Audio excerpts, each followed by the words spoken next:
ባንዳነት የግለሰብ የምርጫ ጉዳይ ነው። ምክንያቱም ሀገሪቷ በጣም ብዙ ባንዳ አፍርታለች። ከባንዳ ተወልደው ሀገራቸውን በጀግንነት ያገለገሉ አሉ። ኤርትራን የሚወጋ ከመጣ ከኢትዮጵያ ውስጥ ነው እኔ እንሰለፋለሁ ከነሱ ጋር ዋጋለሁ ሲል የነበረ ነው። ይሄ ዝም ብሎ የሚመጣ ነገር አይደለም። አይፈራም ጋሜን እየዘፈነ ሞሶሎኒ ለመቀበል ጭራውን ሲቆላ የነበረው ሁሉ ባንዳነት በዘር ቢተላለፍ ኖሮ አገር አይተርፍም ነበር። የፕሪቶሪያው ጦርነት ስምምነት ከተጻፈ ዘመናት አልፎ የአገዛዙ ልሳናት በየቀኑ ሲጥሱት ነው ይዋል እና ወደፊት የሚጣስ አድርገን አናቅርበው ማለት ነው። ወይም ደግሞ ቅርብ ጊዜ እንደተጣሳ አድርገን አናቅርበው። በአጠቃላይ በሂደቱ ሲጣስ የነበረው ተከብሮ አያውቅም። ከመጀመሪያው የውሸት ነው። እርሶ ዛሬም ነገም ባንዳ የመሆን እድል አለዎት። ስለዚህ የዚህን ህዝብ ድጋፍ ላገኝ የሚችለው ይሄ ህዝብ ለባህር በር ጥያቄ ቀናይ ነው። ይህን ጥያቄ በመድረክ ባቀነቅን ትኩረት ይሰጠኛል፣ ተቀባይነት አገኛለሁ፣ ይደግፈኛል ብለው ነው ይህን እያራመዱ ያሉት። ከኪሳቸው ካስቀመጧቸው የድጋፍ ማሰባሰቢያ ካርዶች ውስጥ አንዱ የቀይ ባህር ጉዳይ ነው። ስለ ልቦናቸው ከገባይ በኋላ ማለት ነው። ምን እንደሚናገሩ ብቻ ሳይሆን እንዴት እንደሚያስቡ ከተረዳኋቸው በኋላ የተለያዩ ካርዶች ኪሳቸው ውስጥ አሉ። ሁለት ካርድ ይቀራቸዋል። አንዱ የቀይ ባህር ጉዳይ ነው። ሁለተኛው ህገ መንግስትን የመለወጥ ወይም የማሻሻል ጉዳይ ነው። እነዚህን ካርዶች ወደፊት ይመዛሉ ብዬ ነበር። ይሄው መዘዙ። የሐሳብ ማረጥ እየገጠማቸው እንደመጣ፣ የሐሳብ ድርቀት እየገጠማቸው እንደመጣ ማሳያ ነው። ዶክተር አብይ አሁን ባለው ሁኔታ ኢትዮጵያ የባህር በር ያስፈልጋታል። ይህን ጉዳይ ደግሞ በፖለቲካ በዲፕሎማሲ መምጣት አለበት ብለን እናምናለን ብለው በጤናማ መልኩ በኃይል አይደለም፣ በጦርነት አይደለም፣ በሸር አይደለም ቢያራምዱ ከነዚህ ሁሉ ችግራቸው ጋር ደግፋቸው ነበር። አይደል? ይሄ በዚህ አጀንዳ ላይ ያላቸውን አቋም ደግፍ ነበር። ችግር የለብኝ። ያው ሲጠሩ የቀኝ አዝማች ልጅ ባንዳው ዶክተር ደሳለኝ ጫኔ ተብለው ሊጠሩ ይችላሉ። እስከዚያ ድረስ አሽከርነት የለመዱ ሰዎች አሉ። ጥቅማቸውም ከወደዚያ ለማድረግ የሚፈልጉ ሰዎች አሉ። የኢትዮጵያ ህዝብ የባህር በር አግኝቶ ተጠቃሚ ከሆነ በማግስቱ እኔ ከፖለቲካ ለቃለሁ። የፖለቲካ ደንቆሮ ነኝ ማለት ነው። አይገባኝም ማለት ነው። ደደብ ነኝ ማለት ነው።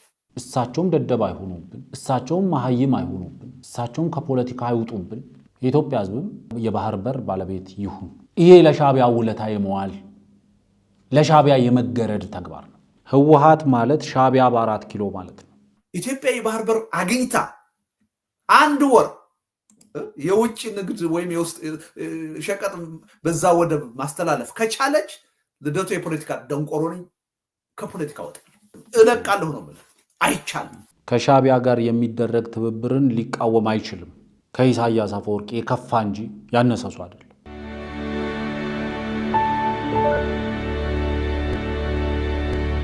ሰላም ጤና ይስጥልን ውድ የብሪጅ ሚዲያ ተከታታዮች እንደምን አላችሁ? ይህ ዘወትር በየዕለቱ እየተዘጋጀ የሚቀርብላችሁ የብሪጅ ሚዲያ ዳሰሳ ፕሮግራማችን ነው። በዛሬው የብሪጅ ሚዲያ ዳሰሳ ፕሮግራማችን በተለያዩ ሚዲያዎች ላይ ከሰሞኑ ትንሽ በርከት ያሉ ቃለ መጠይቆች እየወጡ ነው። እነዚህ ቃለ መጠይቆችን እንግዲህ መሰረት አድርገን የተለያዩ ምን ተባለ የሚለውን እያፍታታን ለማየት እንሞክራለን። ዛሬ እንግዲህ ትኩረት የምናደርገው ኤንቢሲ ላይ አቶ ገብሩ አስራት ከጋዜጠኛ ብሩክ ጋር የነበራቸው ቆይታ አለ ጊዜ ግስ ላይ። ስለዚህ እዛ ላይ መሰረት አድርገን እሳቸው ያነሷቸውን ሁለት አበይት ጉዳዮች ላይ ትኩረት እናደርጋለን። በሁለተኝነት የምንመለከተው ደግሞ የወዳጄ ሞገዝ ዘውዱ የሀሳብ ገበታ ላይ አቶ ልደቱ አያሌው ቆይታ አድርጓል። ስለዚህ በእነዚህ ሁለት ሚዲያዎች ላይ የተነሱ ሊያወያዩን ይችላሉ ወይም ደግሞ ተመልካቾች አድማጭ ተመልካቾቻችን ግንዛቤ ሊጨብጡባቸው ይችላሉ የሚሉ ነጥቦችን አንስተን ከእናንተ ጋር ቆይታ ለማድረግ እሞክራለሁ።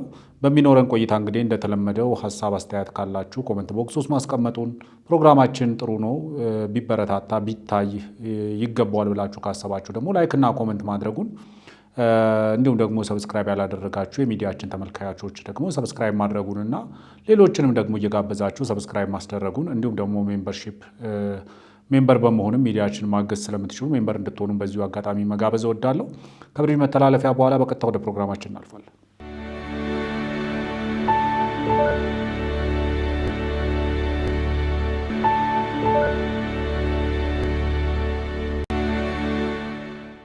እንግዲህ በቀጥታ ወደ ፕሮግራማችን ከመግባታችን በፊት ወደ ኋላ መለስ ብዬ አንድ መረጃ ማጋራት እፈልጋለሁ ወይም ሀሳብ አስተያየቴን የምሰጥበት አንድ ጉዳይ አለ።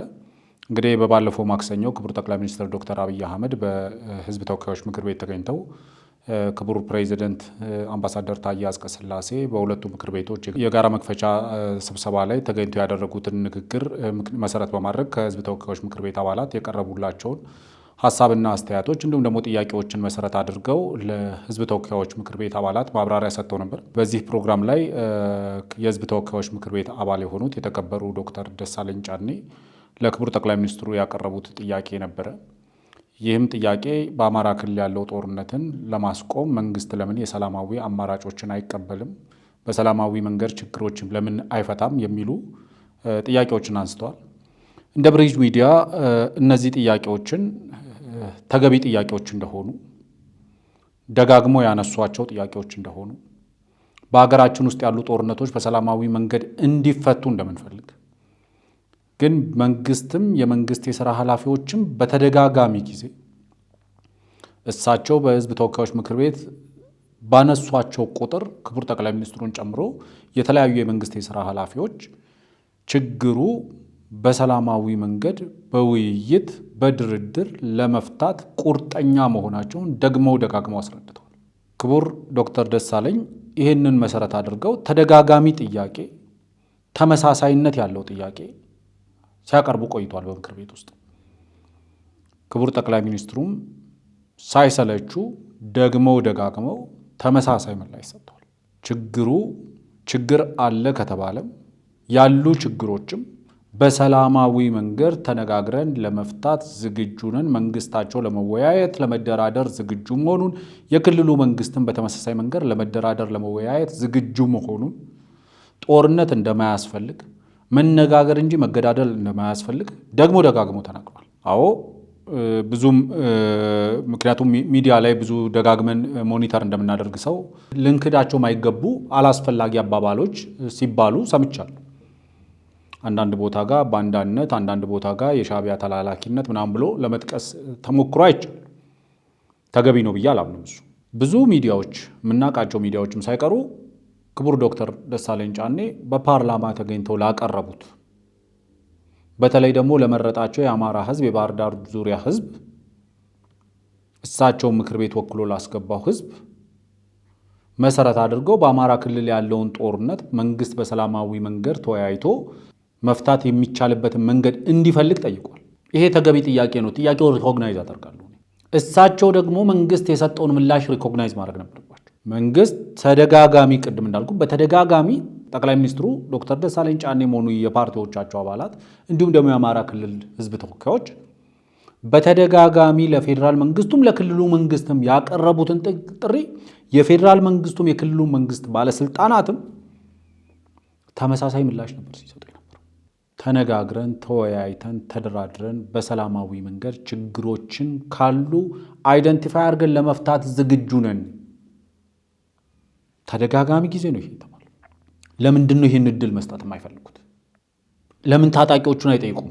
ምክንያቱም መንግስትን ወደ ድርድር ጠረጴዛ እንዲቀርብ ጠይቀው መንግስት ወደ ድርድር ጠረጴዛው ለመቅረብ ፈቃደኛ መሆኑን ካረጋገጠላቸው የኛም ሆነ የሌሎች ሚዲያ ጥያቄ የነበረው የተከበሩ ዶክተር ደሳለኝ ጫኔ ታጣቂውን ቡድን ህዝባቸውን እያደቀቀ መሰረተ ልማታቸውን እያወደመ ያለውን ታጣቂ ቡድን መንግስት እኔም የመንግስት አባል ነኝ፣ የሀገሪቱ ከፍተኛ የስልጣን ባለቤት የሆኑ የህዝብ ተወካዮች ምክር ቤት አባል ነኝ።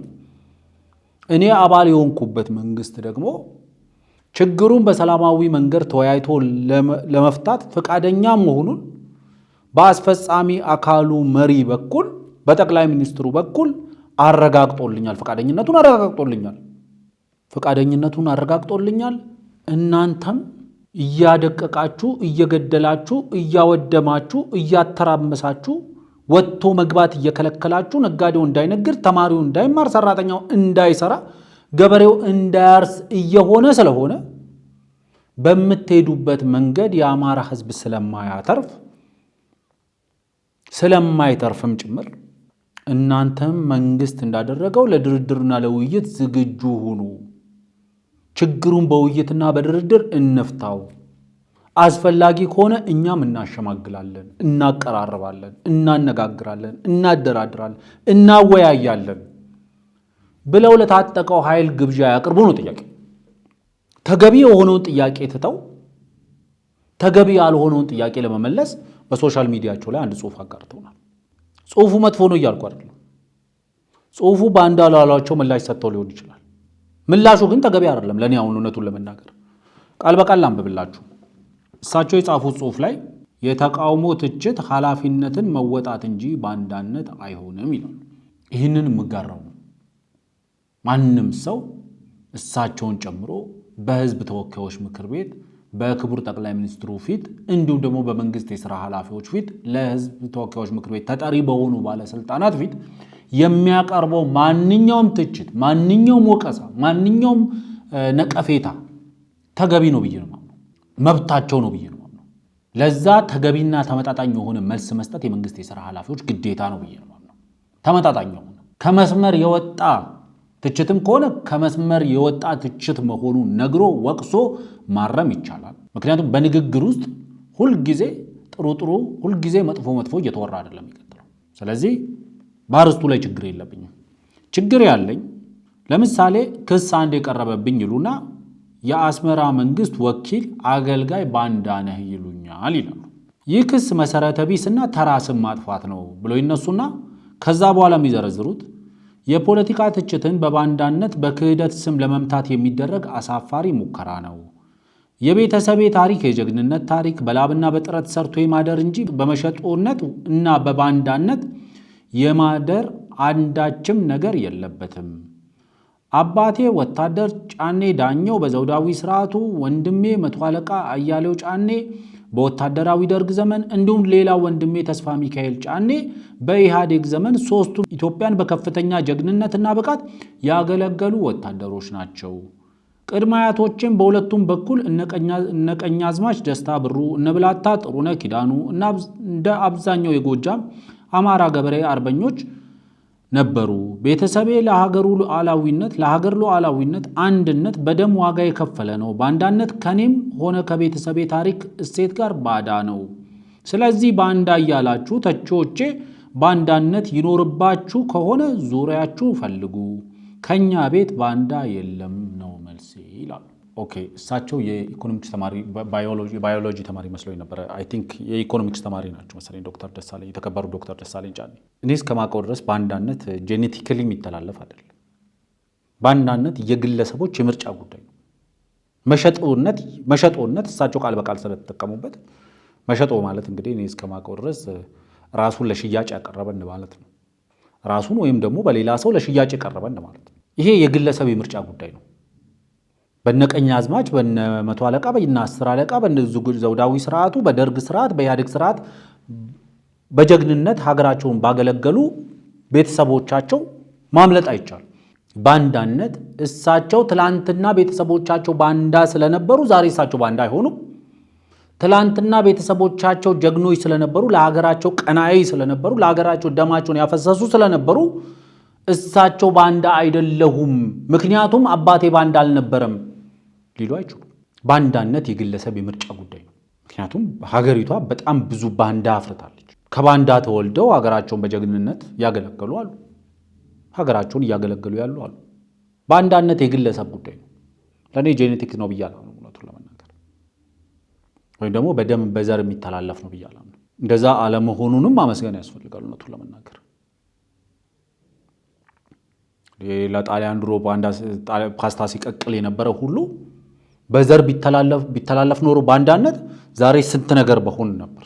አይፈራም ጋሜን እየዘፈነ ሞሶሎኒ ለመቀበል ጭራውን ሲቆላ የነበረ ሁሉ ባንዳነት በዘር ቢተላለፍ ኖሮ አገር አይተርፍም ነበር። ስለዚህ የተከበሩ ዶክተር ደሳለኝ ጫኔ ባንዳነት በዘር አይተላለፍም። ባንዳነት የግለሰብ የምርጫ ጉዳይ ነው። እርሶ ባንዳ ኖት እያልኩ አይደለም። እርሶ ባንዳ ያልሆኑት በራሶት የግለሰብ ውሳኔ የግለሰብ ምርጫ እንጂ አባቶት ወይም አያቶት ወይም ደግሞ ቅድመ አያቶት ወይም ደግሞ ወንድሞቾ ባንዳ ስላልሆኑ አይደለም። ምክንያቱም እርሶ ዛሬም ነገም ባንዳ የመሆን እድል አለዎት። የሚከለክሉት ነገር የለም። ያው ሲጠሩ የቀኛዝማች ልጅ ባንዳው ዶክተር ደሳለኝ ጫኔ ተብለው ሊጠሩ ይችላሉ። ሀገሩን በቅንነት ያገለገሉ ወንድሞቻቸው በጀግንነት በኢህአዴግ በደርግ ቀዳማዊ ኃይለ ሥላሴ ዘመነ መንግስት ያገለገሉት እሳቸው ግን ባንዳ የሆኑት ተብሎ ሊጠሩ ይችላል። ስለዚህ ባንዳነት የዘር ጉዳይ አይደለም። ባንዳነት የትላንትና ጉዳይ አይደለም። ባንዳነት ያሁን የግለሰቡ አሁናዊ ውሳኔ ውጤት ነው። ስለዚህ ከባንዳነት ባንዳኖት እያልን አይደለም።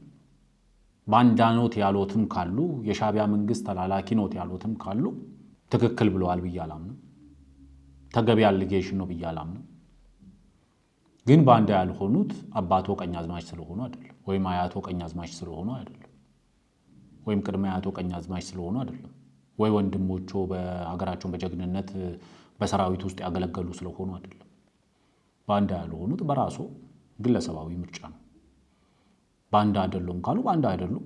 ባንዳ ስላልሆኑ እናመሰግናለን፣ ጥሩ በዚሁ ይቀጥሉ ነው የሚባለው። ግን ሌሎቹ ያነሷቸው ነገሮች ብዙም ችግር የለብኝም እውነቱን ለመናገር። ከባንዳነት ጋር ተያይዞ ጥያቄውን ያቀረቡት ለምሳሌ በጽሁፎቹ ውስጥ ያስገቡት አንድ ነገር አለ። ለክቡር ጠቅላይ ሚኒስትሩ ያቀረብኩት ጥያቄ ዓላማው አጣዳፊ የውስጥ ችግሮችን ከማስቀደም ይልቅ የባህር በር አጀንዳን በማስቀደም በውጭ ጉዳይ ላይ ትኩረት ማድረጉ ስልታዊ ስህተት መሆኑን ለማሳየት ነው። ስለዚህም የሀገሪቱ ፖለቲካ ጉልበት በመጀመሪያ የውስጥ ሰላም ግንባታ ላይ እንዲውል አሳስቤያለሁ ይላሉ። ለዚህ አይ ቲንክ በቂ መልስ የሰጠንበት ይመስለኛል በባለፈው ፕሮግራማችን ላይ። ምክንያቱም መንግስት ሲኮንና ግለሰብ ሲኮን ይለያያል። መንግስት ሲኮን የውጭ ጉዳዩንም መስራት አለበት፣ የባህር በሩንም ጉዳይ መስራት አለበት፣ የህግ ማስከበር ጉዳዩንም መስራት አለበት፣ የኢኮኖሚ ጉዳዩንም መስራት አለበት፣ የመሰረተ ልማት የማህበረሰብ ምናምን ጉዳዮችን መስራት አለበት። እርስዎ የተሳሳቱት ነገር መንግስትን እንደ ግለሰብ መንግስት 10-20 ደስታ የግድ መጣድ አለበት። ዋን አት ታይም በሚባል ጽንሰ ሐሳብ አገር አይመራም። የሀገር ውስጥ ሰላም ችግር አለ። አዎ ችግር አለ። እዛ ላይ መስራት ያስፈልጋል። አዎ ያስፈልጋል። ግን የባህር በሩ መሰራት አለበት፣ የመንገዱን መሰራት አለበት፣ ትምህርት ቤት፣ ጤና ጣቢያ መሰራት አለበት፣ ኢምፖርት ኤክስፖርቱ መሰራት አለበት፣ ህግ ማስከበር መሰራት አለበት፣ የፍትህ ስራ መሰራት አለበት። እነዚህ ሁሉ መሰራት አለባቸው። እርስዎ ማለት የነበረበት እዛ ላይ ትኩረት ከማድረግ እዚህ ላይ ማድረጉ ይሻላል። ያኛው ይቆየን። ለምን ነው የሚቆየው? እሱም የመንግስት ግዴታ ነው። እቺ የቆየን ነገር ነች ትክክል የማትሆነው ለኔ። ታጣቂዎቹ ጫካ ያሉት ትምህርቱ ይቆየን፣ ክትባቱ ይቆየን፣ ይሄ ይቆየን፣ ይሄ ይቆየን። ምክንያቱም ዋን አት ታይም ነው መስራት የምንችለው። ስለዚህ አሁን የውጊያ ሰዓት ነው ይላሉ። እርስዎ ደግሞ ይመጡና አይ ባህር በሩ ይቆየን፣ ይሄ ይቆየን፣ ይሄ ይቆየን፣ በቃ በሀገር ውስጥ የሰላም ጉዳይ ላይ ትኩረት እናድርግ። ሌላውስ? ግብርናውስ? እሱም ይቆየን፣ ዲፕሎማሲያዊ ግንኙነቶች ሲቆዩ። ስለዚህ ለኔ ብዙ ነገር ባልልበት እመርጣለሁ። ዋናው መሰረታዊ ነገር ግን ማስተላለፍ የፈለኩት እርስዎ ላቀረቡት ጥያቄ ተገቢ ምላሽ ተሰጥቶታል። ክቡር ጠቅላይ ሚኒስትሩ የሰጡትን ምላሽ ተቀብለው ወደ ታጣቂዎቹ ደግሞ ፊቶትን ያዙሩና ፊቶትን አዙረው ታጣቂዎቹን ጠቅላይ ሚኒስትሩን ወደ ጋበዙት ጠረጴዛ ታጣቂዎቹን እንዲመጡ አድርጉ። ወንበር መሳብ ይቀላል በሏቸው። ቃታ ከመሳብ ወንበር መሳብ ይቀላል ብለው ምከሯቸው። ይህንን በግልጽ መነጋገር ያስፈልጋል ብዬ አስባለሁ። ይህንን ካልኩ በኋላ እንግዲህ በኤንቢሲ ላይ ከጋዜጠኛ ብሩክ ጋር ጥሩ ቆይታ አድርጓል። በክፍል 1 ነው የተላለፈው። አቶ ገብሩ አስራት ይባላሉ። ብዙዎቻችን እናውቃቸዋለን። 2007 ላይ ይመስለኛል ሉዓላዊነትና ዲሞክራሲ በኢትዮጵያ የተባለ ጠብሰቅ ያለ መረጃን በውስጡ የያዘ ማንም ሰው ቢያነበው ያተርፍበታል ብዬ የማስበው መጽሐፍ ጽፈዋል። 2007 ይመስለኛል የዛሬ 11 ዓመት አካባቢ። በዛ መጽሐፍ ውስጥ ብዙ ሚስጥራትን በተለይ ደግሞ ከህወሓት ጋር የተያዙ ሚስጥራትን በማጋለጥ ይታወቃሉ አቶ ገብሩ አስራት። እንግዲህ ከኢህአዴግ ወደ ስልጣን ሲመጣ የመጀመሪያው የትግራይ ክልል ፕሬዚደንት በመሆን አገልግለዋል። የህወሓት በስራ አስፈጻሚነት አገልግለዋል። ከኢትዮ ኤርትራ ጦርነት ጊዜ ድረስ ክልላቸውንም ህወሓት ኢህአዴግንም በከፍተኛ ኃላፊነት ሲያገለግሉ የቆዩ ሰው ናቸው። ከኢትዮ ኤርትራ ጦርነት በኋላ ግን በህወሓት ውስጥ በተፈጠረው ክፍፍል ምክንያት ህወሓት ከአባልነት ካገዳቸው አመራሮች መካከል የሚጠቀሱ ሰው ናቸው አቶ ገብሩ አስራት። እሳቸው እንግዲህ ከጋዜጠኛ ብሩክ ጋር ጥሩ ቆይታ አድርጓል። ፕሮግራሙ ጊዜ ግስ ይባላል። የተለያዩ እንግዶችን በማቅረብ ጥሩ ግንዛቤ የሚያስጨብጥ ፕሮግራም ነው።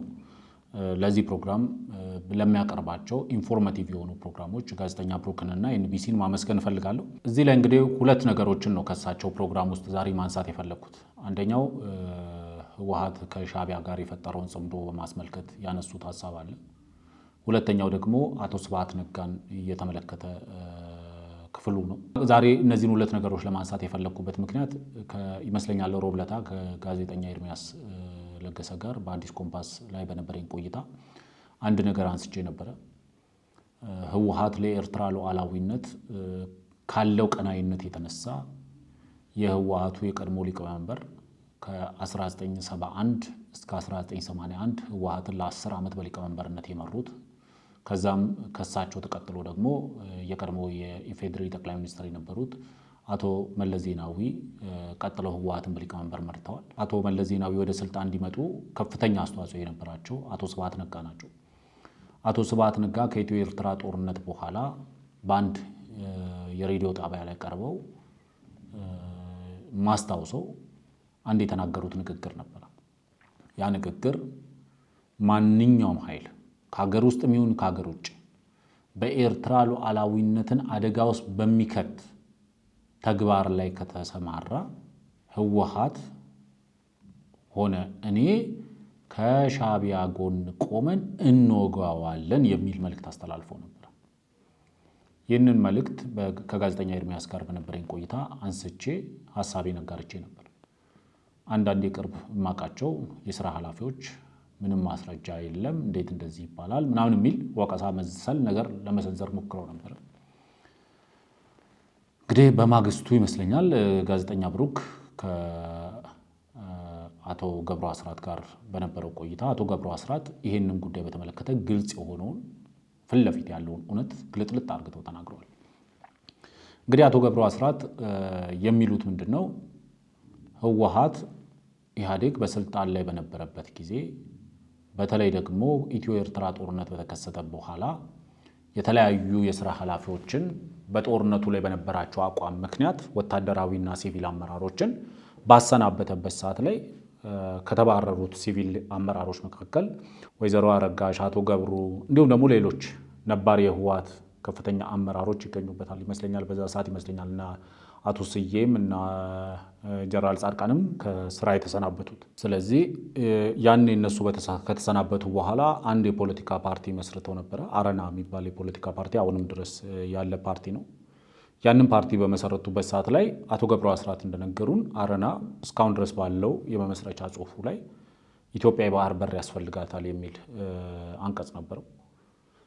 ያንን አንቀጽ መሰረት አድርገው አቶ ስብሐት ነጋ በሚዲያ ላይ ቀርበው ይሄንን የሚሉትን እንወጋቸዋለን፣ የኢትዮጵያ የባህር በር ጥያቄ የሚያነሱ ኃይሎችን እንወጋለን የሚል ዛቻ እንዳስተላለፉ ነው የተናገሩት። ሻዕቢያዎች የቁርጥ ቀን ልጅ ይሉታል። አባት ቢሉትም ያው ልጅ ነው ማለት የሚያገለግላቸው አድርገው ነው የሚያዩት። ይሄ ይታወቃል። እሱም በይፋ ነው እዛ ፍሳ መጽሐፍም ላይ አስቀምጨዋለሁ። ይውሰዱ ዛላምበሳም ለ30 ዓመትም ይውሰዱት፣ ሌላም መሬት ይውሰዱ፣ ግን ከነሱ ጋር መጣላት ያለብንም ብሎ የነበረ ነው። ምክንያቱም እንግዲህ የጠብ አይደለም ነገሩ፣ የጥቅም ጉዳይ ነው፣ የሀገር ጥቅም ኢንተረስት ጉዳይ ነው እንጂ የጠብ አልነበረም። ስለዚህ ይውሰዱት ብሎም የተናገረ በይፋ የተናገረው ነው። እንግዲህ የሚደበቅ አይደለም። ኤርትራን የሚወጋ ከመጣ ከኢትዮጵያ ውስጥ ነው እኔ እንሰለፋለሁ ከነሱ ጋር እዋጋለሁ ሲል የነበረ ነው። ይሄ ዝም ብሎ የሚመጣ ነገር አይደለም፣ ዝም ብሎ የሞኝ ነገር አይደለም። አውቆ አስቦ የተናገረው ነገር ነው። ስለዚህ እኔ ማስበው ይሄ እኮ ያስከሰው ነበር፣ ሌላ ሀገር ቢሆን ያስከሰዋል። እሱ የሚቆመው ለሀገር እንደ ዜጋ ለዚህ ጥቅም ለኢትዮጵያ ጥቅም ነው እየቆመው ያለው ወይ ስለ ኤርትራ ያስጠይቃቸዋል እንደዚህ የሚል አሁንም አሉ። አሁንም ብዙዎቹ ካድሬዎች ኢቭን የፖለቲካ ፓርቲ አባላት በቃ ሻዕቢያ ለሱ እንደሚሞቱ ሊሰለፉ ሊታገሉም እንደሚችሉ እዛ ሄደው ሻዕቢያ ከተጠቃ አሁን ያለው ከኤርትራ ጋር ያለው የጦርነት ድባብ እያዩ እሱን ካጠቃችሁ እኛም ሄደን እንሰለፋለን የሚለው እስከዚያ ድረስ አሽከርነት የለመዱ ሰዎች አሉ። ጥቅማቸውም ከወደዚያ ለማድረግ የሚፈልጉ ሰዎች አሉ እና ሰሞኑ ሻዕቢያ ስብሐት ተናገረው የሚባለው ነገር ሊሆንም ይችላል። የሚሆነው ምንድነው? ኢሳያስ ሰንፏል ከሚል አንጻር ነው። ይሄም ቢሆን ከትግራይ ጥቅም አንጻር ሳይሆን ወይ ከኢትዮጵያ ጥቅም አንጻር ሳይሆን ይሄን ጽምዶ የተቃወመው ጀስት ከኤርትራ ጥቅም አንጻር ነው። ከኤርትራ ጥቅም አንጻር ነው እኔ የማየው የምገምገው ምንድነው? እንዴት ማለት ነው? እንዴት ነው እሱ የሚታየው? ኢሳያስ ኤርትራን በሚገባ አልመራም የሚል አስተሳሰባለሁ። ኤርትራን ትሆን የምትችለውን ደረጃ አላደረሰም የሚል እምነት አለው ኢሳያስ። አሁን ድሮ ያምነው ነበር ያመልከው ነበር። አሁን ግን ትልቁ ደንቀራ የሆነው ኤርትራ እንዳታድግ እንዳትበለጽግ ኢሳያስ ነው የሚል ነገር አለው። ስለዚህ ከሱ ጋር የሚደረግ ህብረት ከሱ ጋር የሚደረግ ግንኙነት አይጠቅመንም፣ ለኤርትራ ህዝብ አይጠቅምም፣ ለትግራይም አይጠቅምም ከሚለው አንጻር። ስለዚህ አሁንም ጥቅሙ ከኤርትራ ጥቅም አንጻር እንጂ ከትግራይ አንጻር ሊሆን አይችልም። ምክንያቱም የጽምዶ መሐንዲሱ እሱ ነው አለበት፣ በዚህ በጽምዶ መሐንዲስነትም አለበት እኮ ወይ የሱ እንግዲህ ማየት ያለብን ይመስለኛል። ስብሃትን እንደ አንድ ሌጋሲ እንየው እንጂ እንደ ግለሰብ አናየውም። ድርጅት ውስጥ ሌጋሲ ያለው አሁን ያለው ህወሓት ጀስት የስብሃት ነው ብትለው አስተሳሰብ ነው። ስብሃት አስተሳሰብ ነው። አሁን ስብሃት አንድ አስተሳሰብን የሚወክል አንድ ዳይናስቲ ነው። እኔ ሁሉ ጊዜ እናገረዋለሁ ዳይናስቲ ነው እና በቲፒኤልኤፍ ያለው አመራር የስብሃት ነው ልትሎች አለ። በአጠቃላይ በአስተሳሰቡ ስብሃት ባይኖርም በህይወት ባይኖርም የስብሃት አስተሳሰብን ይዞ የሚሄድ ድርጅት ነው። ስለዚህ በአካልም በሀሳብም ካሁን በፊትም ወጥቶ ይህን የሚቃወሙ ይህን ድርጅት የሚቃወሙ እየሰደበ ያወገዘ ቆይቷል። አሁን ምንም ምክንያት የለውም። ግን ስህተት ናችሁ እያደረጋችሁ ያላችሁ ሲለው ከኢሳያስ ጋር መሆን የለበትም ከኢሳያስ ወይ ኦር አፍተር ኢሳያስ መሆን ያለበት ከሚል አንጻር ካልሆነ በስተቀር እንዲሁ ከዛ ጋር ያለው ግንኙነት በምንም ጊዜ የሚለውጠው አይነት ሆኖ አይታየኝም። አቶ ገብሩም በዚህ ፕሮግራም ላይ እንዳሉት ስብሃት ማለት ግለሰብ አይደለም፣ ድርጅት ነው፣ አመለካከት ነው፣ ዳይናስቲ ነው ራሱን የቻለ። አሁን ህወሓት ውስጥ ያለው አመራር ማለት ስብሃት ነው የሚሉት እሳቸው። ስለዚህ እኛ በዛ ፕሮግራም ላይ ስናነሳው የነበረውን ነገር እሳቸው በደንብ አስረግጠው በማስረጃ አስደግፈው እንደዚህ ብሎናል። በሚዲያ ላይ ቀርቦ የኤርትራ ሉዓላዊነት ላይ የሚቃጣ ማንኛውም ጥያቄ ብቻ ሳይሆን ኢትዮጵያ ውስጥ ሆኖ የባህር በር ጥያቄን የሚያነሳ ማንኛውንም ኃይል እንወጋለን ነው የሚሉት። እንግዲህ አቶ ስብሃት እሳቸው እንደሚሉት ሻዕቢያ አቶ ስብሃትን ሲጠራ የቁርጥ ቀን ልጅ ብሎ ነው የሚጠራቸው። የቁርጥ ቀን ልጅ፣ የነፍስ አባታችን ብሎ ነው የሚጠራቸው፣ ነፍሳቸውን ያዳነ ስለሆነ። እሳቸው በዚህ ቃለ መጠይቅ ላይ እንደተናገሩት በኢትዮ ኤርትራ ጦርነት ጊዜ በጦርነት መካከል ሳይቀር በኢትዮጵያ የሻዕቢያ አምባሳደር የነበረው ግለሰብ ሳይቀር አቶ ስብሃት ነጋ ጋር እየደወለ አረ ይሄን ነገር እናስቁም፣ እልቂቱ እየበዛ ነው፣ የሚሞተው ሰው ቁጥር እየበዛ ነው እያለ ያናግራቸው ነበረ። እሳቸው እንግዲህ ወይ እልቂቱ አልበዛም ገና ነው ብለው እየገፉበት ነበር። አቶ ስብሃት በዚህ ደረጃ ነው። ለኔ ብዙ ጊዜ ደጋግሜ ብያለሁ። ህወሓት ማለት ሻዕቢያ በ4 ኪሎ ማለት ነው።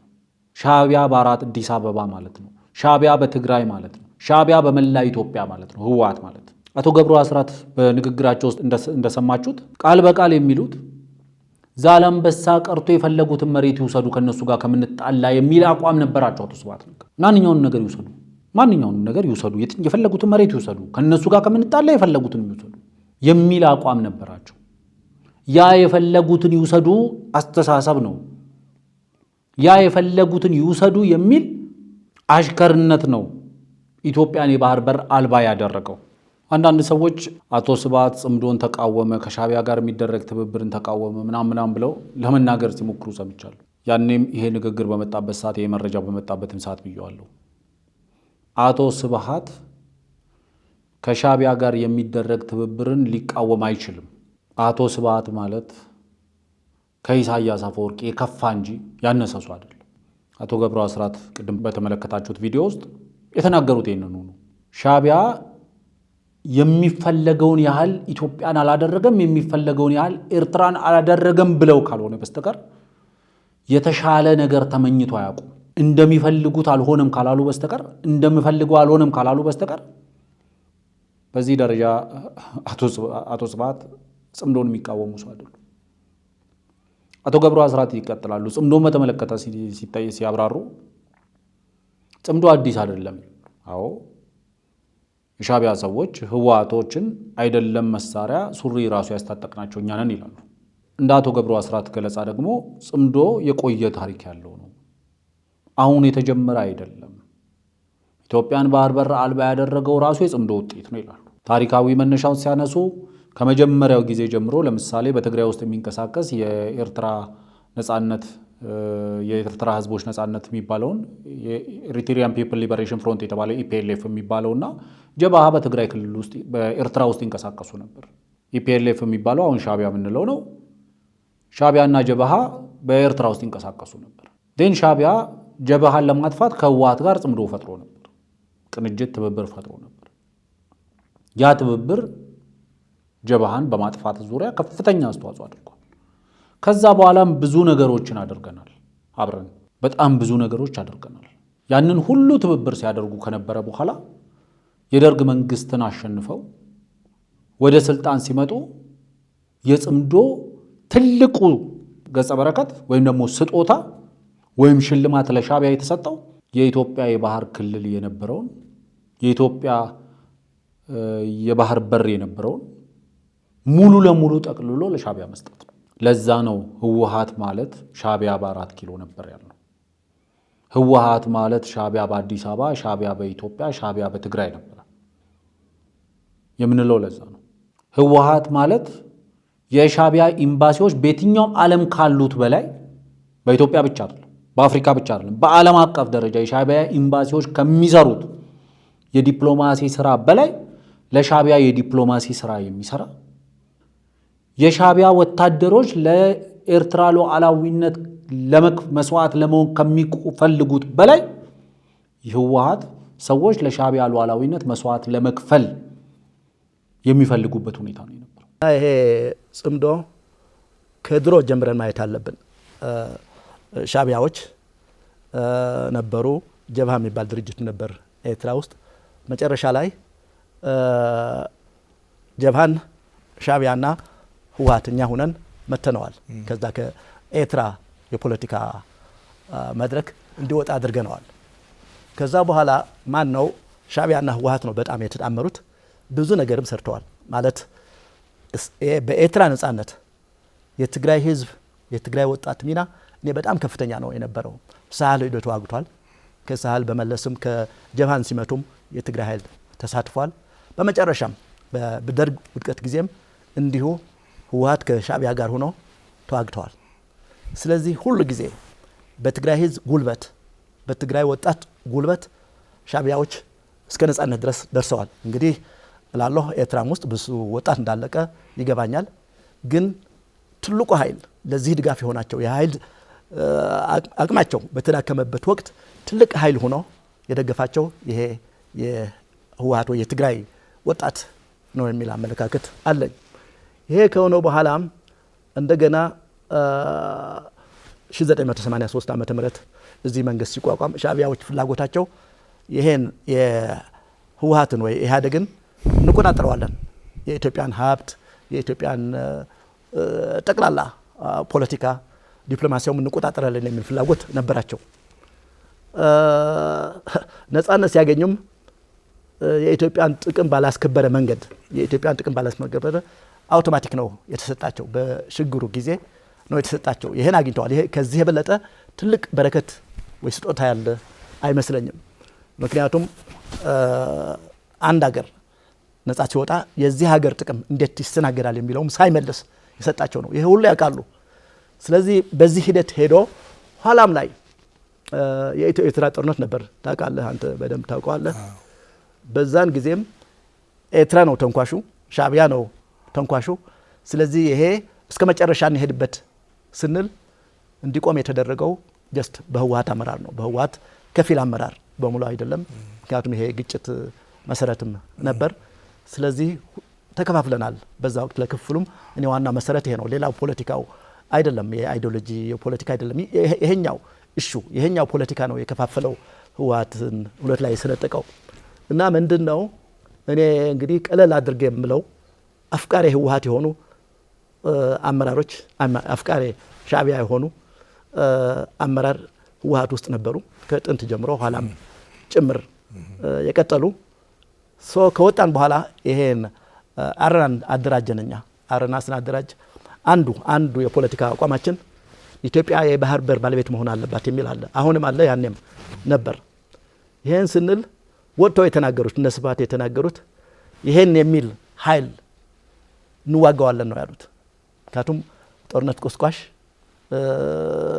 በኤርትራ ላይ የሚዘምት ከሆነ በእኛ ላይ እንደዘመተ አይተን ነው ምንዋጋው የሚል ነበር። የሆነው ግን ህወሓት ሻዕቢያዎች ህወሓት እነሱ በሚፈልጉት መንገድ ማክነም እነሱ የሚፈልጉት በጣም ከፍተኛ ነው። ይሄም በቂ አይደለም እንደነሱ ነፃነቱ ማወቅ እንደልባቸው እንዲዘርፉም እያዩ እንዳላዩ መሆን ብዙ ጥያቄዎች የኢትዮጵያን ጥቅም አንስቶ ያለመጠየቅም ይሄን ብቻ እንደ ቁም ነገር አይቆጥሩትም። ከዛ በላይ ኢትዮጵያ ገብተን ራሳችንን መቆጣጠር ያለብን የዚህ አካባቢ አለቆች እኛ ነን ብለው ስለሚያምኑ ለዚህም እንቅፋት የሚሆነው ህወሓት አደናቅፎናል። ምክንያቱም እንደፈለግ ነው ሜይቢ ከፍላጎታቸው 50% ማማልተው ከሆነ እነሱ የሚፈልጉት 100% ነው የሚፈልጉት። ስለዚህ ይሄን ስላላሟላ እንደገና ህወሓትና ኢህአዴግ ላይ ጠላት አድርገው ስለው ጦርነቱ የ1990 ጦርነት ሲጀምርም ከዚህ ነው የተነሳው። እዛ የተነሳው እኔ ነበርኩ፣ የኮሚቴ አባል ነበርኩ። 5 ምንሆን የኮሚቴ አባላት ነበር። ብዙ ጊዜ ሰርተናል አብረን፣ መስማማትም አልቻልንም። ስለዚህ እዛም ላይ ግን ቢሆን አንዳንዶቹ ወደ እነሱ ያደሉ እንደነበር ይገባኛል። እሱ ሁሉም ላይ ነበሩ። ሶ ወደ ጽምዶ ልምጣና የዚህ ተቀጥላ ነው ሻዕቢያዎች በአንድ ወቅት ግን ኦኬ ህወሓት የፈለግነው አልፈጸመልንም፣ አሁን ደግሞ ከፌዴራል መንግስት ከብልጽግና ጋር ኋላ ብልጽግና የሆነው ጋር እንስራ ብለው መከሩ እና በዛን ጊዜ ትልቅ ጥፋትም ትግራይ ላይ አድርሰዋል። እነሱ ናቸው እንግዲህ እስካሁንም በቀረበው መረጃ መሰረት ትልቁን ህዝቡን የማጥፋት ስራ የሰሩ ሻዕቢያዎች ናቸው፣ እነሱ ናቸው። ስለዚህ ትግራይ ለነሱ ትግራይ የሚያዩት ወይ እዛ ያለውን ድርጅት የሚያዩት የነሱ ተቀጽላ የነሱ አገልጋይ የነሱ ባሪያ አድርገው ነው የሚያዩት። እንግዲህ አሁን አግኝተዋል። ድሮም ነበር ይሄ የባርነቱ አዝማሚያ ነበር፣ የአገልጋይነቱ አዝማሚያ ነበር። ግን ሙሉ በሙሉ አልተሰካላቸውም። ተቃውሞ እየተነሳ ከውስጥ አልተሰካላቸውም። አሁን እንግዲህ በግልጽ የምናየው ያ የድሮ ፍላጎታችን ያማላለን ያሉት የኢትዮጵያ ፌዴራል መንግስት ሳይሆን ያው ህወሓት ነው ስላገኙት ከሱ ጋር ይህን ቅኝት ፈጥረዋል። ፍላጎታቸው ምንም ሌላ ዓላማ የለውም። ኢትዮጵያን የማዳከም የማፍረስ ስራ ነው። ይሄ ነው ጽምደው። አሁን ምንም ሌላ ፋይዳ የለውም። ምክንያቱም በግልጽ ነው የሚናገሩ ከነሱ የበለጠ ኃይል እዚህ አካባቢ ኖት ኢትዮጵያ ብቻ ምስራቅ አፍሪካ አካባቢ እነሱ የበላይ እነሱ የአካባቢው ሄጀሞኒክ ፎርስ ሆነው እንዲወጡ ነው ፍላጎታቸው። ከዛም የሚያገኙትን ጥቅም ዝርፊያም ሁሉ እንዳሻቸው እንዲሄዱበት ነው የሚፈልጉና አሁንም በዚህ በስርቆቱም በሁሉም አሉበት። አሁን ኮንትሮባንድ በጣም ከፍተኛ ነው። ራማ ብትሄድ ዛላምበሳ ብትሄድ በቃ በገፍ ነው ኮንትሮባንድ ይሰራል። ከዛም ይመጣል፣ ወርቅም ይመጣል፣ ከዚህም ነዳጁም ይሄዳል፣ ቡናው ይሄዳል። ጀስት ይሄ ነው ፍላጎታቸው። ስርዓት አልባ ሆነው እነሱ እንዳሻቸው የሚያሸሩት መንግስት ወይ አካባቢ እንዲኖር ነው። የጽምዶ ዓላማም ይሄ ነው። በቃ ለዚህ በጣም ብዙ ነገሮች ማንሳት ይችላል። ቅድም እንዳልኩት በጣም ቀላሉ ፊትለፊት ያለው የዘመናችን ትልቁ ስጦታ ለሻዕቢያ የተሰጠው ኢትዮጵያን ባህር አልባ ማድረግ ነበር። ሌላኛውስ አቶ ስብሐት ነጋን የኤርትራ የሻዕቢያ የቁርጥ ቀን ልጅ ያስባላቸው የኢትዮ ኤርትራ ጦርነት ጊዜ በሻዕቢያ ወረራ የኢትዮጵያ ሉዓላዊ ግዛት ቁጥጥር ስር ወድቆ ኢትዮጵያ ተገዳ ወደ ጦርነት ውስጥ ሳትዘጋጅ ወደ ጦርነት ውስጥ እንድትገባ ከተደረገ በኋላ የኢትዮጵያ መከላከያ ሰራዊት በከፍተኛ መስዋዕትነት ግዛቱን ካስመለሰ በኋላ ለሻዕቢያ ሌላ ስጦታ ተሰጠ። ምን የሚል ከ4 ኪሎ አቶ ስብሐት ነጋና አቶ መለስ ዜናዊ ሰራዊቱ ባለበት ይቁም ማለት አይደለም፣ ቀኙ አላዙርና ተመለስ የሚል ትእዛዝ ነው የተላለፈው። ሌላ ስጦታ አልጀርስ ተሄደ። ምን ተባለ? በሄግ ፍርድ ቤት የሚወሰን ማንኛውንም ውሳኔ በፍርድ ቤት በዲፕሎማሲያዊ መንገድ በፍርድ ቤት የሚወሰን ማንኛውንም ውሳኔ ያለ ይግባኝ እንቀበላለን። በመቶ ሺዎች የሚቆጠሩ ወጣቶቻችን ህይወት ከገበርን በኋላ ሉዓላዊነታችንን ደግመን ካስከበርን በኋላ ዳር ድንበራችንን ካስከበርን በኋላ የሌላ ሀገር ግዛት ተላልፈን ባልያዝንበት ሁኔታ ወደ ፍርድ ቤት ሄደን በፍርድ ቤት የምንባለውን ማንኛውንም ነገር እንቀበላለን። ያለ ይግባኝ። ይህም ሌላ ገጸ በረከት ነበር ለሻዕቢያ። ሌላ ገጸ በረከት ሄግ ተሄደ። ኢትዮጵያ የቀጠረቻቸው ጠበቆች የአቅም ውስንነትም የማስረጃ ውስንነትም እንዲኖርባቸው ነው የተደረገው። አንዳንድ እንደው ጠበቅ አድርገው ሲከራከሩም ዞር በሉ እየተባሉ ስሙ አጠፋኝ ሸክም ቢቀል የሚል አንድ በቅርብ የተጻፈ አንድ መጽሐፍ ነበር 2017 አካባቢ ላይ። እዛ ላይ በድርድሩ በሽግግር መንግስቱ ጊዜ የንግድ ሚኒስትር ምክትል ሚኒስትር የነበሩ ግለሰብ ናቸው እኚህ ሰው መሰለኝ መጽሐፉን የጻፉት። በድርድሩ ሰዓት ላይ እየተነጋገሩ አንድ ከነሱ መስሪያ ቤት ተወክሎ የሄደው ስለ አቪዬሽን ህግ እየተከራከረ እያለ አጥብቆ ሲከራከራቸው በህግ ሞግቶ ሲይዛቸው ሻዕቢያዎች አዲስ አበባ ደውለው ልጁ ከድርድሩ ተመልሶ ከአስመራ ተመልሶ አዲስ አበባ ሲመጣ ከስራ ተባረዋል ነው የተባሉ። አጥብቀው ሲከራከሩ የነበሩ ጠበቆች ህግ ላይ እንደዛ ነው የሆኑት። ይህንን ተው፣ ይህን አታንሳ፣ ይህን ተውላቸው። ለዛ ነው ሻዕቢያ ህወሓት የሻዕቢያ አገልጋይ ነበር። ህወሓት ሻዕቢያ በ4 ኪሎ ነበር። ህወሓት የሻዕቢያ ሰው በ4 ኪሎ ነበር። ማሞ ወድነህ ናቸው የኛ ሰው በደማስቆ የኛ ሰው በምናምን የሚል መጽሐፍ አላቸው። ነብይ ይመስለኛል የኛ ሰው በአሜሪካ መጽሐፍ ያለው ማሞ ወድነህ የኛ ሰው በደማስቆ መሰለኝ። ዛሬ መጽሐፍ ያለበት የሻዕቢያ ሰዎች የሚጽፉት መጽሐፍ የኛ ሰው በ4 ኪሎ ነበር የሚሉት። ማንኛውንም የኢትዮጵያን እንደ ሀገር ዲፋይን የሚያደርጉ ነገሮችን በሙሉ ለሻዕቢያ አሳልፈው ይሰጡ። ስለዚህ ጽምዶ እንደ አቶ ገብሩ አስራት ገለጻ ከጫካ ይጀምራል እስካሁኑ ሰዓት ድረስ አለ። የጽምዶ ዓላማ የሻዕቢያን ጥቅም ማስጠበቅ። እንደ አቶ ገብሩ አስራት የሻዕቢያ ጥቅም ምንድን ነው? የሻዕቢያ ፍላጎት ምንድን ነው? እኔ መጥፎም ቢሆን እንደው ፍላጎት ከሌለው ሰው ፍላጎት ያለው ሰው ይሻላል።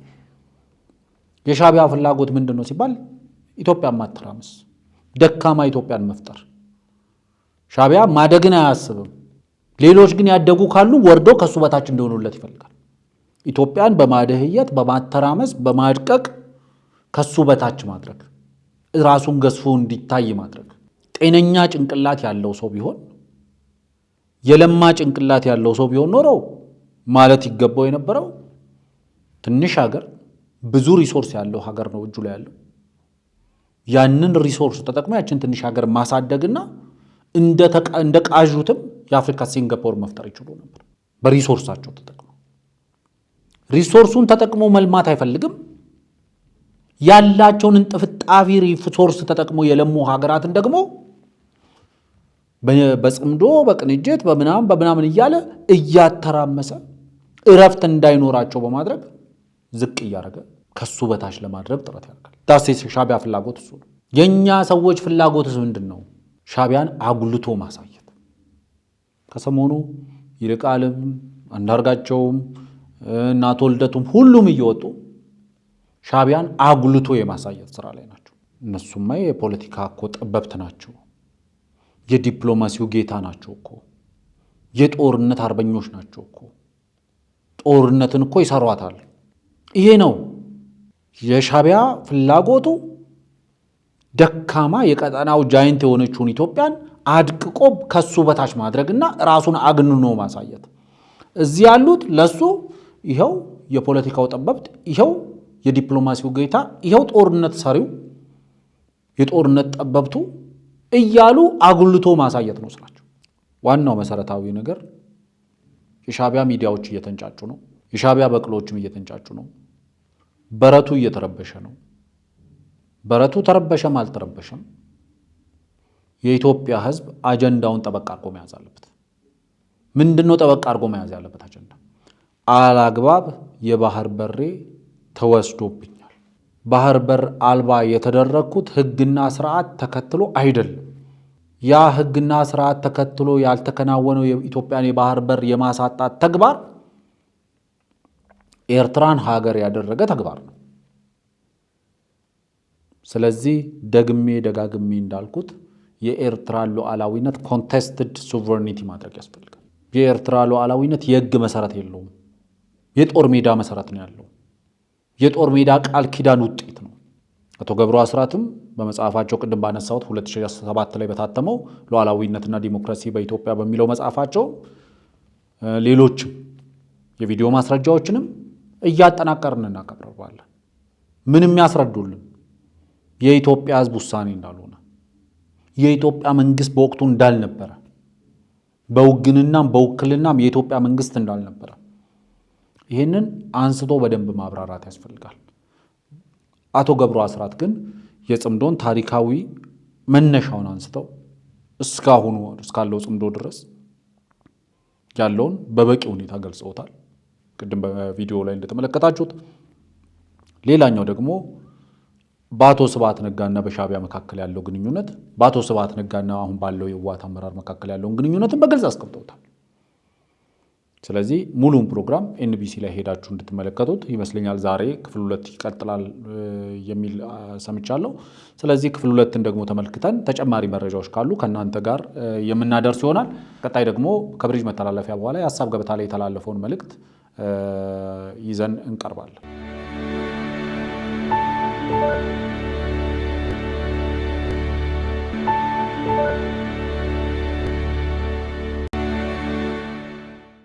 እንግዲህ ሀሳብ ገበታ ላይ ጋዜጠኛ ሞገስ አቶ ልደቱ አያሌውን ይዞ ቀርቧል።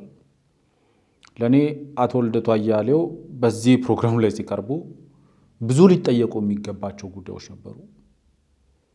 ብዙ አቶ ልደቱ አዎ ከዚህ በፊት ብዙ ነገሮች ፖለቲካን በደንብ አድርጎ አርቲኩሌት አድርጎ በማቅረብ ብዛም ችግር ያለባቸው ሰው አልነበሩ። ከጊዜ ወደ ጊዜ ግን ከሀገር መራቃቸውም የፈጠረባቸው ከነባራዊ ሁኔታ መራቃቸውም የፈጠረባቸው ሊሆን ይችላል። ብዙ የሚሏቸው ነገሮች መሬት ላይ እየወረዱ ያሉ ነገሮች አይደሉም፣ ወይም ደግሞ መሬት ላይ ያሉ ነገሮች አይደሉም። በባለፈው ለምሳሌ ይመስለኛል በትግራይ ክልል ውስጥ ከሚንቀሳቀስ አንድ ሚዲያ ጋር በነበራቸው ቆይታ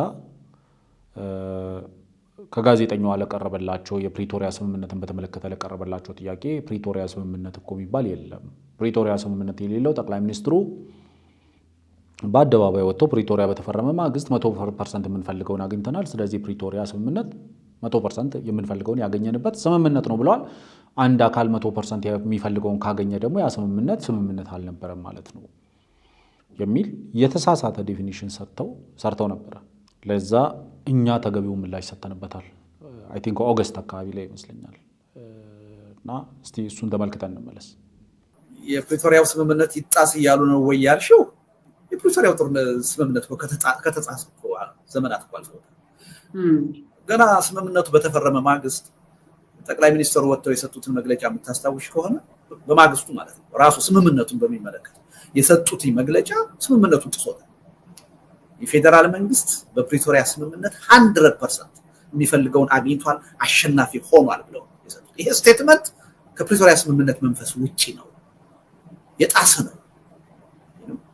አንዱን አሸናፊ ሌላውን ተሸናፊ አድርጎ የሚያቀርብ ቅስቀሳ ነው።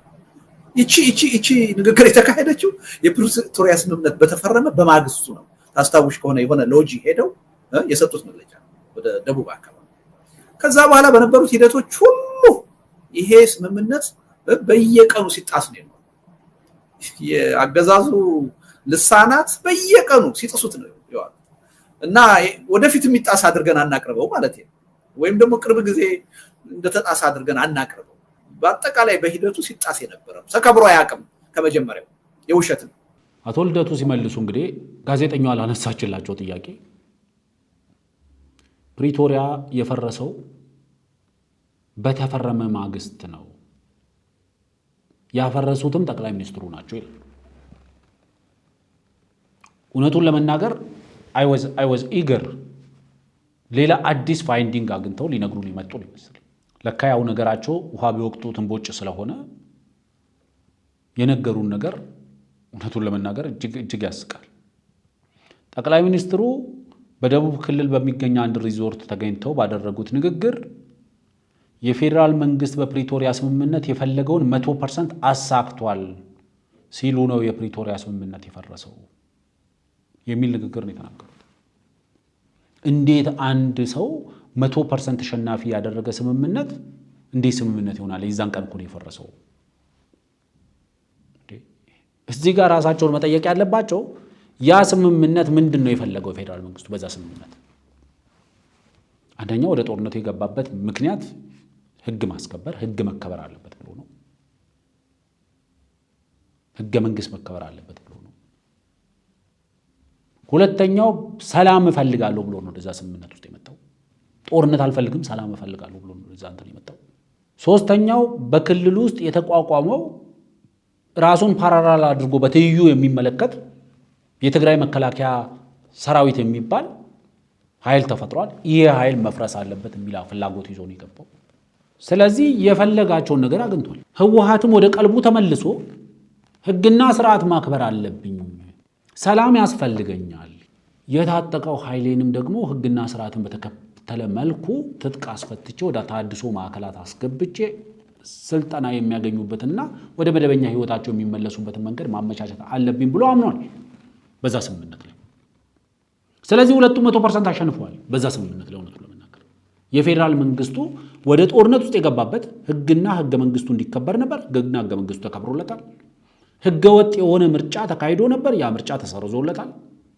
እያልን እያንዳንዱ የፌዴራል መንግስቱ የፈለጋቸው ነገሮች ተሳክተዋል። ህወሓትም ወደ ቀልቡ ተመልሶ ማድረግ የሌለበትን ማድረጉን ተቀብሎ ወደ ቀልቡ ተመልሶ የፈረመው ስምምነት ነው። የፌዴራል መንግስቱ 100% ተሳክቻለሁ ያለው ይሄንን ነው። ይሄ ፕሪቶሪያ መፍረስ አይደለም። ፌዴራል መንግስቱ 100% ያሳካበትን ስምምነት እሳቸው እንደሚሉት 100% ፌዴራል መንግስቱ ፍላጎት የተንጸባረቀበትን ስምምነት ፌዴራል መንግስቱ መተግበር አይፈልግም ብለውም ደግሞ ለመውቀስ ይዳዳቸዋል። ለእኔ ይሄ ከድንቁርና ብዙም ለይቼ የማላየው ነገር ነው። ዋናው መሰረታዊ ነገር የፕሪቶሪያ ስምምነት ምንድነው የፈለግነው ምንድነው ያገኘነው የሚለውን ብቻ ማየት በቂ ነው። ከፕሪቶሪያ ስምምነት የፈለግነው ቀዳሚው ሰላም ነው። ቀጣዩ ህግና ስርዓት መከበር አለበት የሚለው ነው። ሶስተኛው በየበረሃው በየጫካ ውስጥ ሲርመጠመጥ ሲሽሎኮሎክ የነበረው ታጣቂ ኃይል ትጥቅ ፈቶ ወደ ተሃድሶ ማዕከላት ገብቶ ወደ መደበኛ ህይወቱ የሚመለስበትን ሲስተም ዴቨሎፕ ማድረግ ነው። የተፈናቀሉ በጦርነቱ የተፈናቀሉ ዜጎች ወደ ቀያቸው መመለስ ነው። አከራካሪ አጨቃጫቂ የነበሩ መሬቶች ጉዳይ በህገ መንግስትና ህገ መንግስታዊ ስርዓቱ በኩል ምላሽ የሚያገኙበት ሂደት ይኑር የሚል ነው። ስለዚህ የፈለገው ይሄንን ነው፣ ያገኘውም ይሄንን ነው። እነዚህ ማንን ይጠቅማሉ? ሁሉንም። የፕሪቶሪያ መፈራሚ የነበረውን ህወሓትን ይጠቅሙ ነበር። ከማንም በላይ የትግራይን ህዝብ ይጠቅሙ ነበር። እነዚህ ነገሮች መሬት ላይ እንዳይተገበሩ እንቅፋት የሆነው ህወሓት ነው። በአቶ ልደቱ ድምዳሜ ራሱ ብንሄድ፣ ምክንያቱም ፌዴራል መንግስቱ ሙሉ ለሙሉ የሚፈልገው የተጻፈበት ሰነድ እንዲተገበርለት ይፈልጋል። ህወሓት ደግሞ ምንም እሱ የሚፈልገው ነገር ያልተጻፈበትን ሰነድ እንዳይተገበር ያደርጋል ማለት ነው። ፍሮም ዳት ፐርስፔክቲቭ መታየት ይችላል። እንግዲህ እንደተመለከታችሁት በዛ ቪዲዮ ውስጥ እኔ ያልኩት 100% ፌዴራል መንግስቱ የሚፈልገውን አገኘው ማለቱ ፕሪቶሪያ ስምምነት የለም አያስብልም። ምክንያቱም ፌዴራል መንግስቱ የሚፈልጋቸው ነገሮች እነዚህ ናቸው። በቀዳሚነት ሰላም ይፈልጋል። ጦርነቱ እንዲቆም ይፈልጋል። የታጠቀው ኃይል ትጥቅ እንዲፈታ ይፈልጋል። የጨረቃ ምርጫው ቮይድ እንዲደረግ ይፈልጋል። ህግና ስርዓት ህገ መንግስቱ እንዲከበርለት ይፈልጋል። የኮንቴስትድ መሬቶች ጉዳይ በህግና በህገ መንግስቱ እንዲፈቱ ይፈልጋል። ስለዚህ ፌዴራል መንግስቱ የሚፈልገውን ካገኘ ከዛ በላይ ጦርነቱን የሚገፋበት ምንም ምክንያት የለውም። ስለዚህ ፕሪቶሪያ ለፌዴራል መንግስቱ 100% የሚፈልገውን አግኝቷል። ፌዴራል መንግስቱ ብቻ ግን አይደለም 100% የሚፈልገውን ያገኘው። የትግራይ ህዝብም 100% የሚፈልገውን አግኝቷል። ሰላሙን አግኝቷል። የመልማት እድል ፈጥሯል። መሳሪያ ተሸክመው ሲዞሩ የነበሩ ታጣቂዎች ፈተው ወደ መደበኛ ኑሯቸው እንዲመለሱ ተደርጓል። ይሄ ሁሉ በፕሪቶሪያ ስምምነት ውስጥ ያለ ነው። ስለዚህ የትግራይ ህዝብም የኢትዮጵያ መንግስትና ህዝብም 100% የሚፈልጉትን አግኝተዋል በፕሪቶሪያ ስምምነት። በፕሪቶሪያ ስምምነት የሚፈልገውን ያላገኘው ወይም ደግሞ የምፈልገውን አላገኘውም የሚለው ህወሓት ነው። የምፈልገውን አላገኘውም የሚለው ሻዕቢያ ነው። የምፈልገውን አላገኘውም የሚሉ አሁን በጫካና በበረሃ የሚርመጠመጡ በአማራ ህዝብ ስም የሚነግዱ ታጣቂዎች ናቸው። የሚፈልጉትን ያላገኙት በኦሮሞ ህዝብ የሚነግዱ የኦሮሞ ታጣቂዎች ናቸው። ምክንያቱም በህወሓት ጀርባ ላይ ታዝለው በሽግግር መንግስት ስም ወደ 4 ኪሎ እንመጣለን ብለው የሚያስቡ ካለፈ ስህተታቸው የማይማሩ ስለሆኑ የፌዴራል መንግስቱ 100% የሚፈልገውን አግኝቷል በፕሪቶሪያ ስምምነት። ስለዚህ 100% አሸናፊ ሆኛለሁ ብሏል። የትግራይ ህዝብ የሚፈልገውን አግኝቷል በዛ ስምምነት 100% አሸናፊ ሆኗል። ክቡር ጠቅላይ ሚኒስትሩ ከትላንት በስቲያ በፓርላማ ያሉት ንግግር ሰምተን እንመለስ። ፕሪቶሪያን በሚመለከት ፕሪቶሪያ እንኳን ትንሽ ግራ እያጋባኝ መጥቷል። ራሱ ቃሉ ፕሪቶሪያን አውቀዋለሁ። የተማርኩት እዛ ነበረ፣ ግን ማውቀው ከተማ መሆኑን ጠፍቶብኛል። አሁን ፕሪቶሪያ ሲባል ግራ እየገባኝ መጣ። በአማርኛ የወለደችው እያለች ያቀፈችው እናት ነኝ አለች እንደሚባለው ማለት ነው። ፕሪቶሪያ የተደራደር ነው ከጀነራል ጻድቃን ጋር ነው፣ ከጌታቸው ረዳ ጋር ነው፣ ከአሰፋ ብርሃ ጋር ነው። ዋነኛ ተደራዳሪ በትግራይ ወገን ጻድቃን፣ ጌታቸውና አሰፋ፣ ሌሎች ሰዎች ይኖራሉ። ዋናዎቹ ግን እነዚህ ናቸው ፈራሚዎቹ። በእኛም ወገን ይታወቃሉ። እነሱ ስጠይቃቸው ያሉኝ ነገር አለ። በስፍራው ያልነበሩ ሰዎች፣ አንዳንዶች ፕሪቶሪያን የማያውቁ ሰዎች ደግሞ ፕሪቶሪያን እናስከብር ይላሉ። አሁን እና የወለደችው እያለች የታቀፈችው እናት ልሆናለች የሚለው ነገር እሱ ነው። ፕሪቶሪያ ስምምነቱ አንደኛ ቲፒኤልኤፍ ህጋዊ ምርጫ አላደረገም። ህገ መንግስት ጥሶ ነው ያካሄደውና ያን የጨበራ ምርጫ ይሰርዝ። እሺ ይሰርዛለሁ። ሁለተኛ በዚያ ምርጫ ሲያበያ የተቋቋመው መንግስት ይፍረስ፣ ህጋዊ መንግስት አይደለም። ምክር ቤቱ ይበተን፣ ህጋዊ ምክር ቤት አይደለም። ሶስተኛ ከሁሉ የተውጣጣ መንግስት ይመረጥ፣ ማለት ትራንዚሽናል ገቨርንመንት ይቋቋም። ቀጥሎስ በህዝብ የተመረጠ መንግስት እና ህገ መንግስት አከብራለሁኝ። እዚህ ያለው ጠቅላይ ሚኒስትር ነው ተመርጧል። እዛ ያለው ፕሬዝዳንት ግን ይወርዳል ነው ስምምነቱ። የታጠቀስ በዲዲአር ይፈታል ትጥቅም እንጂ መሳሪያ መደበቅ አልተስማማንም። ማሰልጠን ማስመረቅ አልተስማማንም። ስምምነቱ የታጠቀው ያስረክባል እንጂ መሳሪያ ደብቆ ማስቀመጥ ወይም በኮንትሮባንድ ለመግዛት መሞከር የሚል ስምምነት ላይ አልነበረም። የተፈናቀሉስ ይመለሱ ወደ ቀያቸው። ልክ ራያ ላይ እንደመለስ ነው፣ ጸለምት ላይ እንደመለስ ነው፣ ወልቃይትም መመለስ አለበት። ይሄ የመንግስት ጽኑ አቋም ነው። ይመለሱ።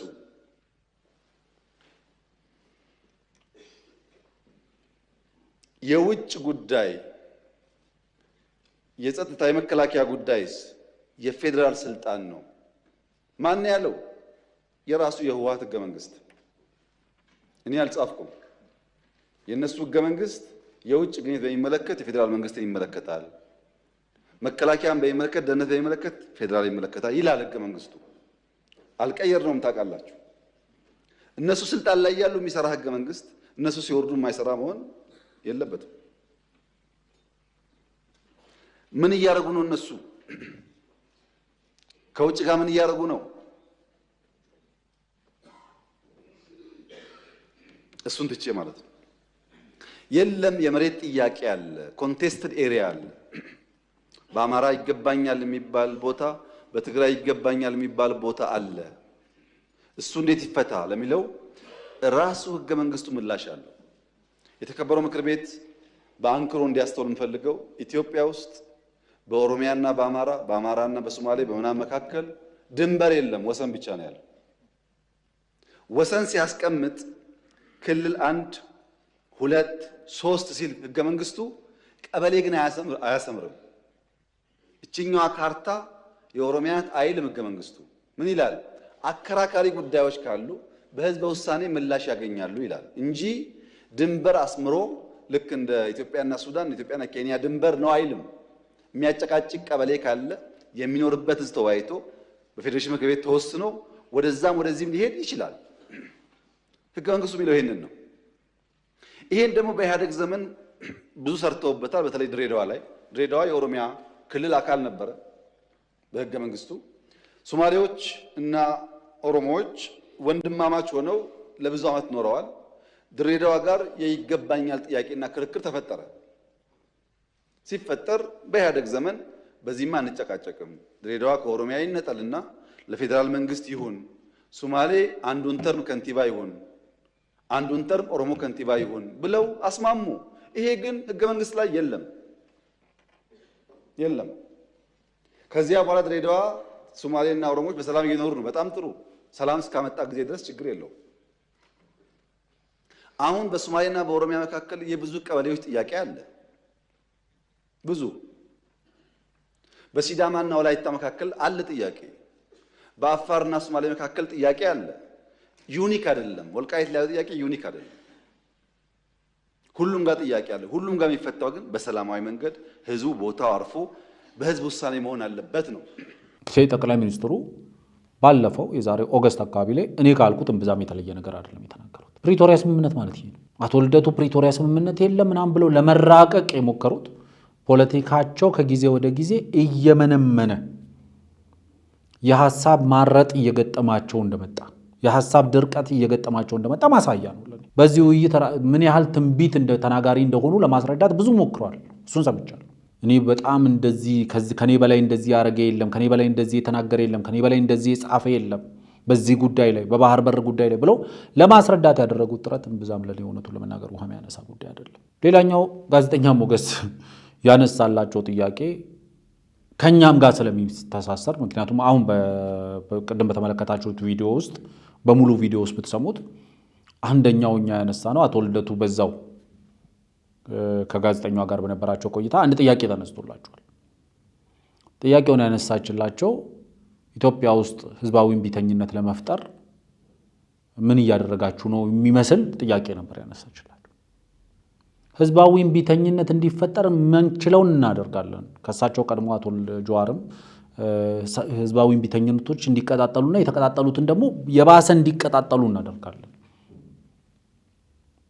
የሚል ነገር ተናግረው ስለነበር አቶ ልደቱ ህዝባዊ እምቢተኝነቱ ከተፈጠረ ካልተፈጠረ ግን ሆን ብለን እንዲፈጠር እናደርጋለን ይላሉ። ጋዜጠኛ ሞገስ የጠየቃቸው አንዳንዶች ሚስ አንደርስታንድ አድርጎታል ያኔ እንደዚህ ብሎ መናገሩትን ይመስለኛል። እሱ ያለው በአብሮነት መድረክ ላይ ነው። በአብሮነት መድረክ ላይ ደግሞት ከሆነ አላውቅም። እኔ ማስተኛ ፕሮግራም ሰርተንበት የነበረው ግን የኦገስት ላይ ከበረሃ የሚባል ነው በረሃ ምናምን ከሚባል በትግራይ ክልል ውስጥ ከሚገኝ ዩቲዩብ ሚዲያ ጋር በነበራቸው ቆይታ መሰለኝ ይህንን ንግግር የተናገሩት። ከሰሞኑ እየተነሳ ያለ ህዝባዊ እምቢተኝነትን የተመለከተ ንግግር አለ። ይሄ ንግግራቸው አቶ ጀዋር መሐመድም ከዚህ በፊት አንስተውታል። ህዝባዊ አመፅን እናቀጣጥላለን የሚል አቶ ልደቱም ይደግሙታል። በዚህ መድረክ ላይ ህዝባዊ እምቢተኝነት እንዲፈጠር ሆን ብለን እንሰራለን ይላል። ከአቶ ጀዋር አፕግሬድ አድርገውታል። የተወሰነ ህዝባዊ እንቅስቃሴዎች፣ ህዝባዊ አመጾች፣ ህዝባዊ እምቢተኝነቶች እንዲቀጣጠሉ እናደርጋለን።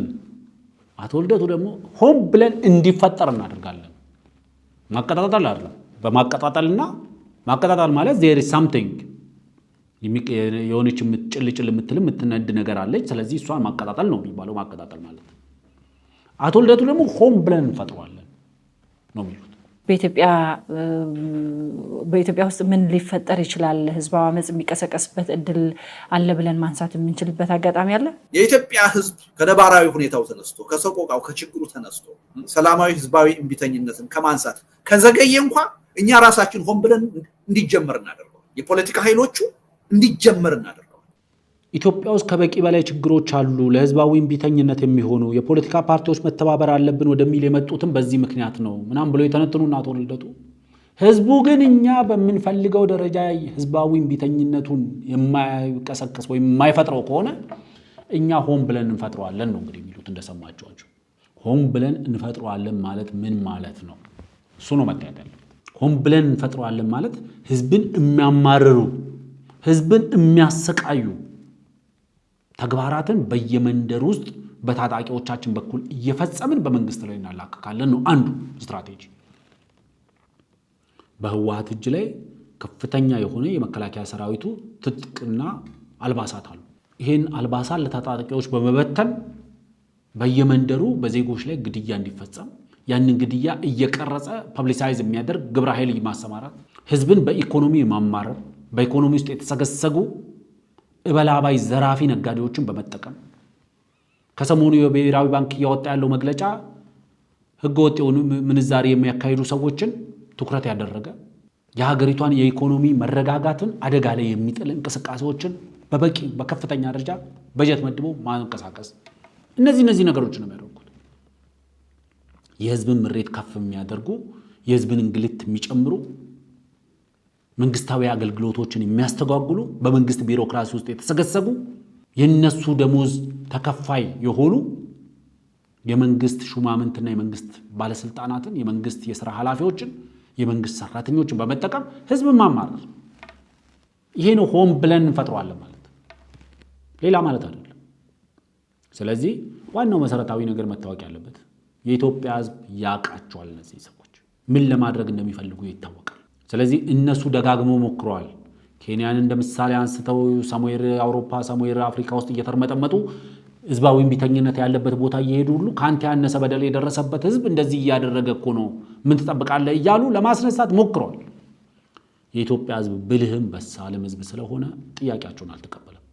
አሁን ያንን ጥያቄያቸውን ስላልተቀበለ አቶ ልደቱ በግልጽ መጥተው ቃል በቃል የሚሉት ምንድነው? ህዝቡ እምቢ ካለን ሆን ብለን እኛ እንፈጥረዋለን። እስቲ እንግዲህ የኢትዮጵያ ህዝብ እነሱ ሆን ብለው የሚፈጥሯቸውን አመጾች እነሱ ሆን ብለው የሚፈጥሯቸውን ህዝባዊ እምቢተኝነቶች ሲቀላቀል እናያለን። ሳይሞክሩ ቀርቶ አይደለም፣ ሆን ብሎ ለመፍጠር የሚችሉትን ሁሉ አድርገዋል። በንዴት እየተንጨረጨሩ ወደሚሄዱበት ይሄዱ እንደሆነ እንጂ የትም ይደርሳሉ ተብሎ አይታሰብም። ይሄ መታወቅ አለበት። እዛ ንግግር ውስጥ እሳቸው ሆን ብለን ህዝባዊ እምቢተኝነት እንዲፈጠር እናደርጋለን ነው ያሉት። ሆን ብለን ህዝባዊ እምቢተኝነት እንዲፈጠር እናደርጋለን ማለት ምን ማለት ነው? ማለት ህዝባዊ እምቢተኝነት ካልተፈጠረ አሁን ሀገር ውስጥ ባለው እነሱ በሚሉት ችግር ምክንያት ህዝባዊ እምቢተኝነት የማይፈጠር ከሆነ ተረባርበን ሆን ብለን እንዲፈጠር እናደርጋለን ነው የሚሉት እሳቸው። እኔ ደግሞ በወቅቱ የሰጠሁት ምላሽ ሆን ብለን ህዝባዊ እምቢተኝነት እንፈጥራለን ማለት ህዝባዊ እምቢተኝነት ሊፈጥር የሚችል የችግር እጥረት ካለ ችግር እንፈጥራለን ማለት ነው።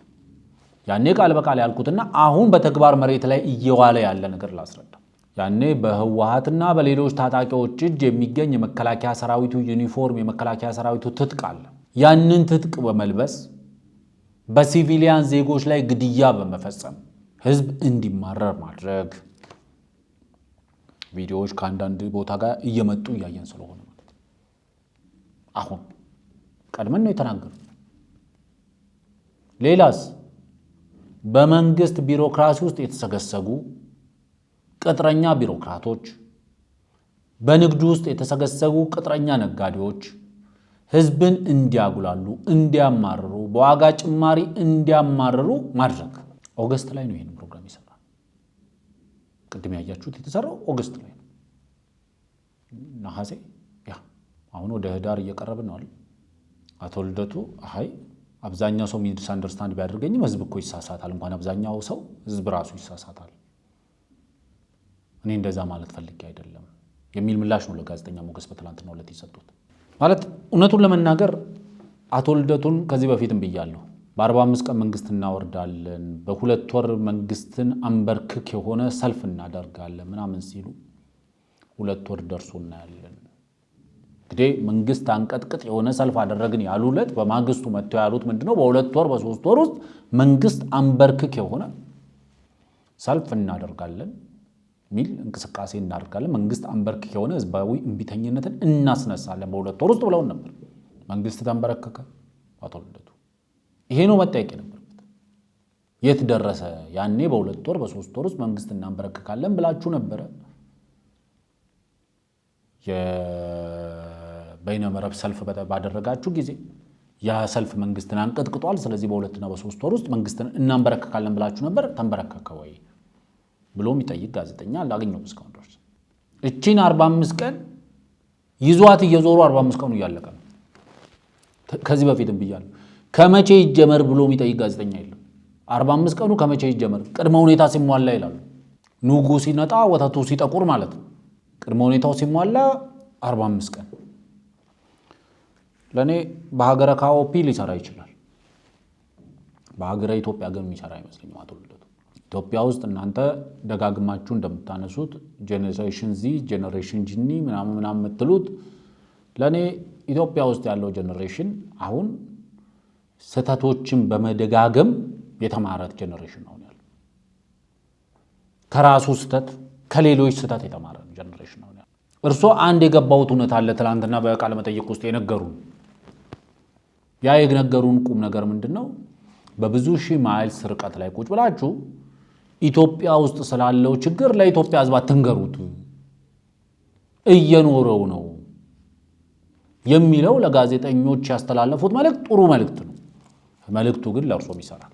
አንደኛው ይሄ ነው በግልጽ መታወቅ ያለበት እና ቅድም እንዳልኩት የእናንተ ፖለቲካ በኢትዮጵያ ውስጥ መሬት ላይ ያለውን እውነታ የተገናዘበ ወይም ያገናዘበ ነው ብዬ አላምንም። ደግመን ደጋግመን ይሄንን ብለናል። በሀገረ ኢትዮጵያ ይሄ ነገር የሚሆን አይመስልኝም፣ የሚያዋጣችሁ አይመስልኝም ብለን ደግመን ደጋግመን ተናግረናል። ያ ደግመን ደጋግመን የተናገርናቸው ነገሮች አሁን ፊት ለፊት መጥተዋል። ስለዚህ የራሳችሁ ነገር መስረታችሁ ሀገረ ካኦፒ ሚል አዲስ ደግሞ ሀገር መስረታችኋል። ኢማጂነሪም ቢሆን ፊክሽነስ የሆነ ሀገር ፈጥራችኋል። ለእኔ እስከሚገባኝ ድረስ ማንኛውም ግለሰብ ከፖለቲካ በኢትዮጵያ ፖለቲካ ውስጥ ለመሳተፍ መሬት ላይ ያለ ነባራዊ ሁኔታን ማንበብ ግዴታ። ምክንያቱም ከዚህ በኋላም የተናገሯቸው ንግግሮች አሁንም ከዚህ በኋላም የማነሳቸው ንግግሮች እምብዛም ውሃ ማያነሱ መከራከሪያዎች ናቸው። ለምሳሌ ጋዜጠኛ ሞገስ ጥሩ ጥያቄ ጠይቆታል። የባህር በር ጥያቄ የማን ነው የሚል ወይም ደግሞ የባህር በር አጀንዳ የማን ነው የሚል ሲመልሱ የኢትዮጵያ ሕዝብ አጀንዳ ነው ብለዋል። የጠቅላይ ሚኒስትሩ የባህር በር ጥያቄ ግን የባህር በር ጥያቄ አይደለም የሚል ነገር ነው አቶ ልደቱ የሚያነሱት። ምክንያቱም ጥያቄውን የሚያነሳበት መንገድም ባህር በር ለማግኘት የሚሄድበት መንገድም ጥያቄውን የባህር በር ጥያቄ አይደለም እንድል አድርጎኛል ይላሉ።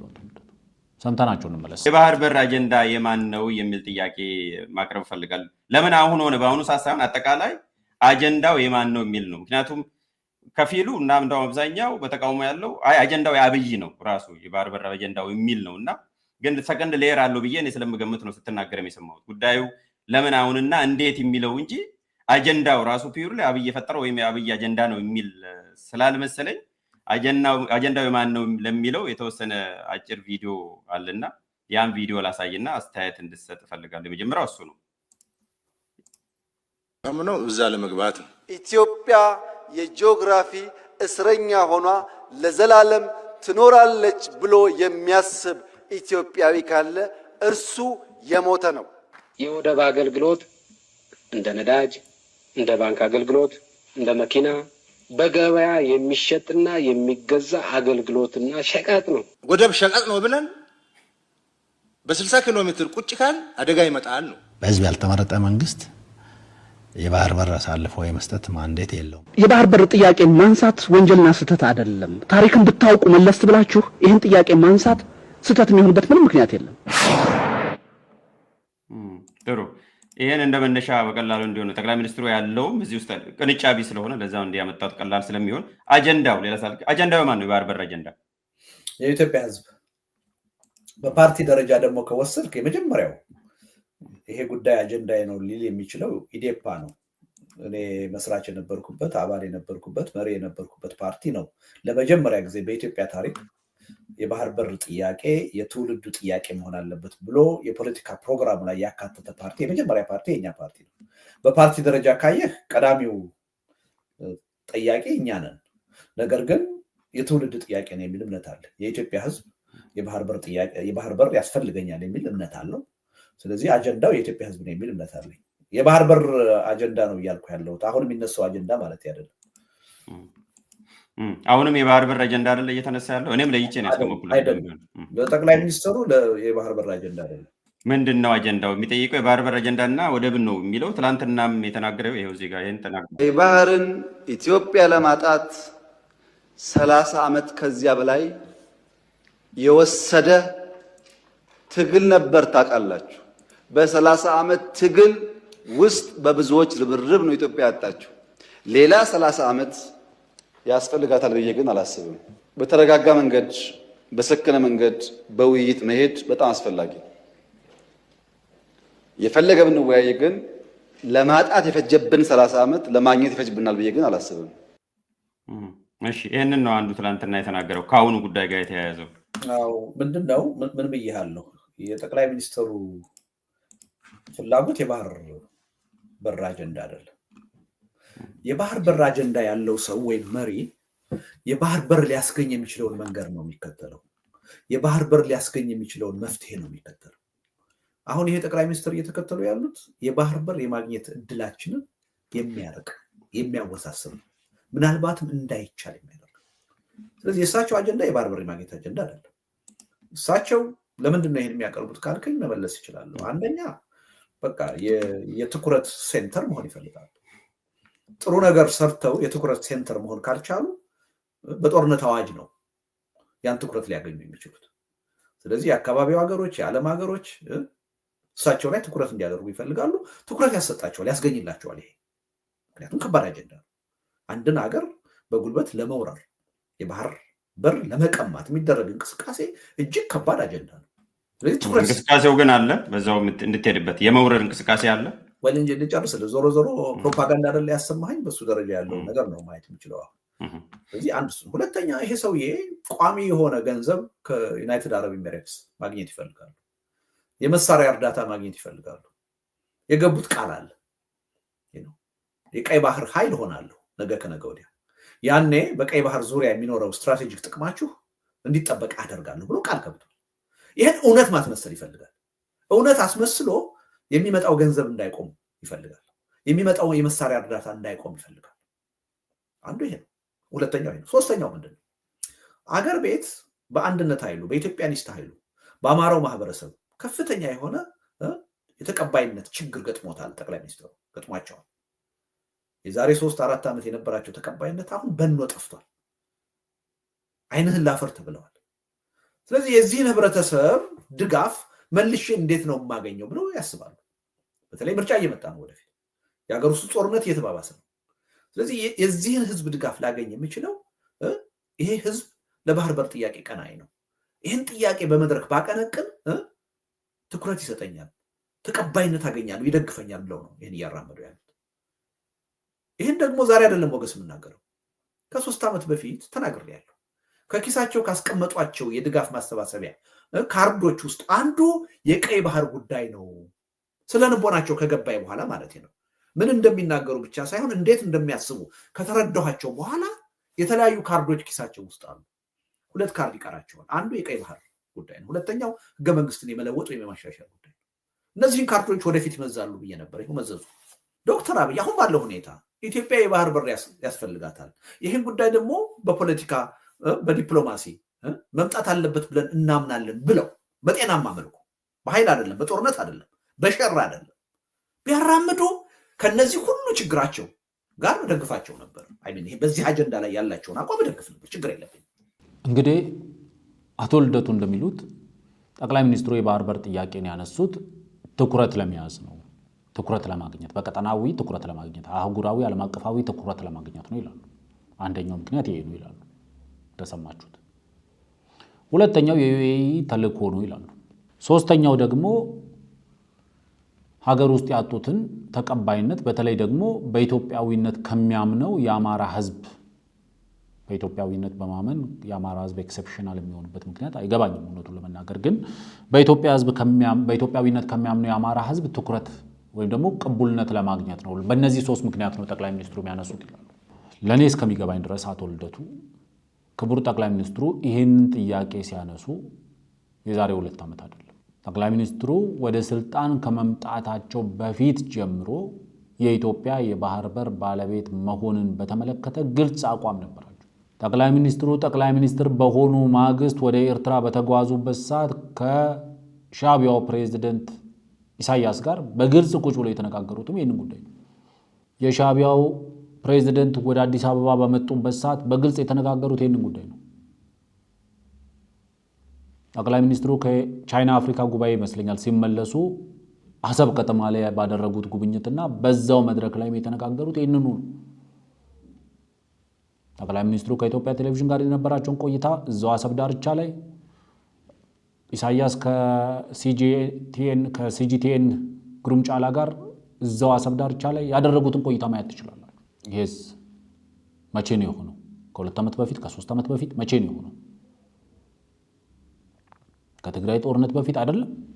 ወደ ኋላ ሄደን ጠቅላይ ሚኒስትሩ ወደ ስልጣን ሳይመጡ በፊትስ 2002 አካባቢ ምን ሲናገሩ ነበረ?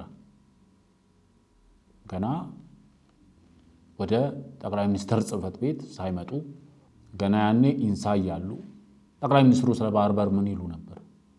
ሳይንስና ቴክኖሎጂ ሚኒስትር እያሉ ጠቅላይ ሚኒስትሩ ስለ ባህር በር ምን ይሉ ነበር? እነዚህን ሁሉ ካየን ጠቅላይ ሚኒስትሩ የዛሬ ጥያቄያቸው አይደለም፣ የዛሬ 2 ዓመት ያነሱት ጥያቄ አይደለም። ለኔ አቶ ልደቱ የፖለቲካ ጠንቋይ ነኝ፣ ኢትዮጵያ የባህር በርና ቀይ ባህርና የህገ መንግስቱ ጉዳይ ጠቅላይ ሚኒስትሩ ቀጥሎ የሚያነሷቸው ጉዳዮች ናቸው ብዬ ከ3 ዓመት በፊት ተናግሬ ነበር ነው። ይሄ ጥንቆላ አይደለም። ይሄ ዛሬ አርብ ላይ ነው ያለነው፣ ነገ ቅዳሜ ነው እንደማለት ያክል ነው ለኔ። የኢትዮጵያ ህዝብ ህገ መንግስቱ ላይ ልዩነት አለ። ህገ መንግስቱን በተመለከተ ክቡር ጠቅላይ ሚኒስትሩ ህገ መንግስቱ በንግግር መፈታት አለበት ብለው ያምናሉ። መሻሻል አለበት ብለው ያምናሉ። መለወጥ ካስፈለገ መለወጥ ያለበት ብለው ያምናሉ። ህገ መንግስቱ ተቀዶ ይጣል፣ ባንዲራ ተቀዶ ይጣል፣ ኢትዮጵያ እንደዚህ ትደረግ፣ ኢትዮጵያ ትቀዳደድ፣ እንደዚህ የሚሉ ሰዎችን አይ እሱንም ቢሆን በብሔራዊ ምክክር በኩል አድርጋቸው አምጡት። ለአንድ ቡድን ለአንድ ማህበረሰብ ተብሎ ግን ህገ መንግስት አይቀየርም። ምክንያቱም ትላንት አንድ ማህበረሰብ ብቻ አንድ የፖለቲካል ማህበረሰብ ብቻ ተሰብስቦ ህገ መንግስት አውጥቶ በኢትዮጵያ ህዝብ ጫንቃ ላይ እንደጫነው ሁሉ አሁንም እንደዛ አይነት ስህተት አንደግምም። ስለዚህ በአንድ ወገን ብቻ በሚነሳ ጥያቄ ህገ መንግስት አይቀየርም፣ ተቀዶም አይጣልም። የተሻለው መንገድ ሁሉም ይወያይበት፣ ይነጋገርበት፣ ህገ መንግስቱ ይሻሻል። ይሄ በተደጋጋሚ ሲባል የመጣ ነገር ነው። እሳቸው ከዛሬ 3 ዓመት በፊት እንደዚህ ብያለሁ የሚለው ነገ ቅዳሜ ነው ከማለት የዘለለ ነገር አለው ብዬ አላምንም። አካሄዱ ላይ የሚያነሱ ደግሞ ነገር አለ። አካሄዱን በተመለከተ ያካሄድ እኔ አንዳንዴ ግራም ይገባኝ። ክቡር ጠቅላይ ሚኒስትሩም እኮ እቺን ነገር እኮ ነው በቤት በኩል አቋርጣ ፓርላማ መጣች ያሉት ለአቶ ደሳለኝ ጫኔ። እቺን ሻቢያ መንደር ነበር ምሰማት፣ እቺን አዲያሎ አካባቢ ነበር ምሰማት፣ እቺን አስመራ አካባቢ ነበር ምንሰማት። ቤት በኩል ዞራ ነው 4 ኪሎ ፓርላማ ድረስ የመጣችው ያስባላቸው። ይሄ አንድም ሰው ክቡር ጠቅላይ ሚኒስትሩ የባህር በር ጥያቄን ሲያነሱ አቶ ልደቱ ከልባቸው ለኢትዮጵያ ህዝብ ለስልጣን መዳረሻ ካልሆነ ያነሱት ከልባቸው የኢትዮጵያ ህዝብ የባህር በር ባለቤት እንዲሆን የሚፈልጉ ከነበረ ዛሬ ከጠቅላይ ሚኒስትሩ ጎን ለመቆም ምንም የሚከለክላቸው ነገር የለም። ምንም የእናቴ መቀነት አደናቀፈኝ ነው ዛሬ እያሉ ያሉት። በንግግራቸው ውስጥ ይላሉ ከነ ሁሉ ችግሩ ጠቅላይ ሚኒስትሩ በሰላማዊ በዲፕሎማሲያዊ መንገድ በፖለቲካዊ መንገድ የባህር በር ባለቤት የማድረግ ቢሆን ኖሮ አብሬው ቆም ነበር፣ እደግፈው ነበር። ጠቅላይ ሚኒስትሩ ያነሳው ጥያቄ እንደዛ ነው። በሰላማዊ በዲፕሎማሲያዊ በፖለቲካዊ በሰጥቶ መቀበል በንግድ በመሬት መቀየር በተለያየ አማራጮች ነው ያቀረቡት ጠቅላይ ሚኒስትሩ። ከአቶ ልደቱና በጠቅላይ ሚኒስትሩ መካከል ያለው ልዩነት ጠቅላይ ሚኒስትሩ ኢትዮጵያ የባህር በር ባለቤት መሆኗ አይቀሬ ነው ብሎ ያምናሉ። ኢትዮጵያ የባህር በር ባለቤት የምትሆነው ሻቢያ ሲፈቅድና ሲከለክል ደግሞ ኢትዮጵያ የጂኦግራፊ እስረኛ ትሆናለች የሚል አቋም የላቸው ጠቅላይ ሚኒስትሩ። ጠቅላይ ሚኒስትሩ አሁንም ድረስ ያቀረቡት ጥያቄ በሰላማዊ መንገድ ኢትዮጵያን የባህር በር ባለቤት የማድረግ ጥያቄ ነው። ለኢትዮጵያ አዋጩም ተገቢውን መንገድ የኢትዮጵያ የባህር በር ጥያቄ አላግባብ ኢፍትሃዊ በሆነ መንገድ የተነፈገች ባህር በርን ያጣች ሀገር ስለሆነች በሰላማዊ መንገድ የሰው ደም ሳይፈስ ህይወት ሳይቀጠፍ ኢትዮጵያን የባህር በር ባለቤት ማድረግ አስፈላጊ ነው ይቻላልም ብሎ ነው የሚያምኑት ጠቅላይ ሚኒስትሩ። ምንም ያካሄድ ችግር የለበትም። ይሄ ተገቢ አካሄድ ነው፣ ትክክለኛ አካሄድ ነው። የጦር ሰራዊቱ አመራሮች አንስተዋል። የጦር ሰራዊቱ አመራሮች እንደ ማንኛችንም ኢትዮጵያዊ ዜጋ ናቸው። ከኛ የሚለዩት ኢትዮጵያው ማለት ለነሱ የሚሞቱላት ደማቸውን የሚያፈሱላት አካላቸውን የሚያጎሉላት ሀገር ነች። ለነሱ ኢትዮጵያ እሷ ነች፣ የሚሞቱላት ሀገር ነች። እንደሳቸው የሚያወሩላት ሀገር አይደለችም፣ የሚለፈልፉላት ሀገር አይደለችም።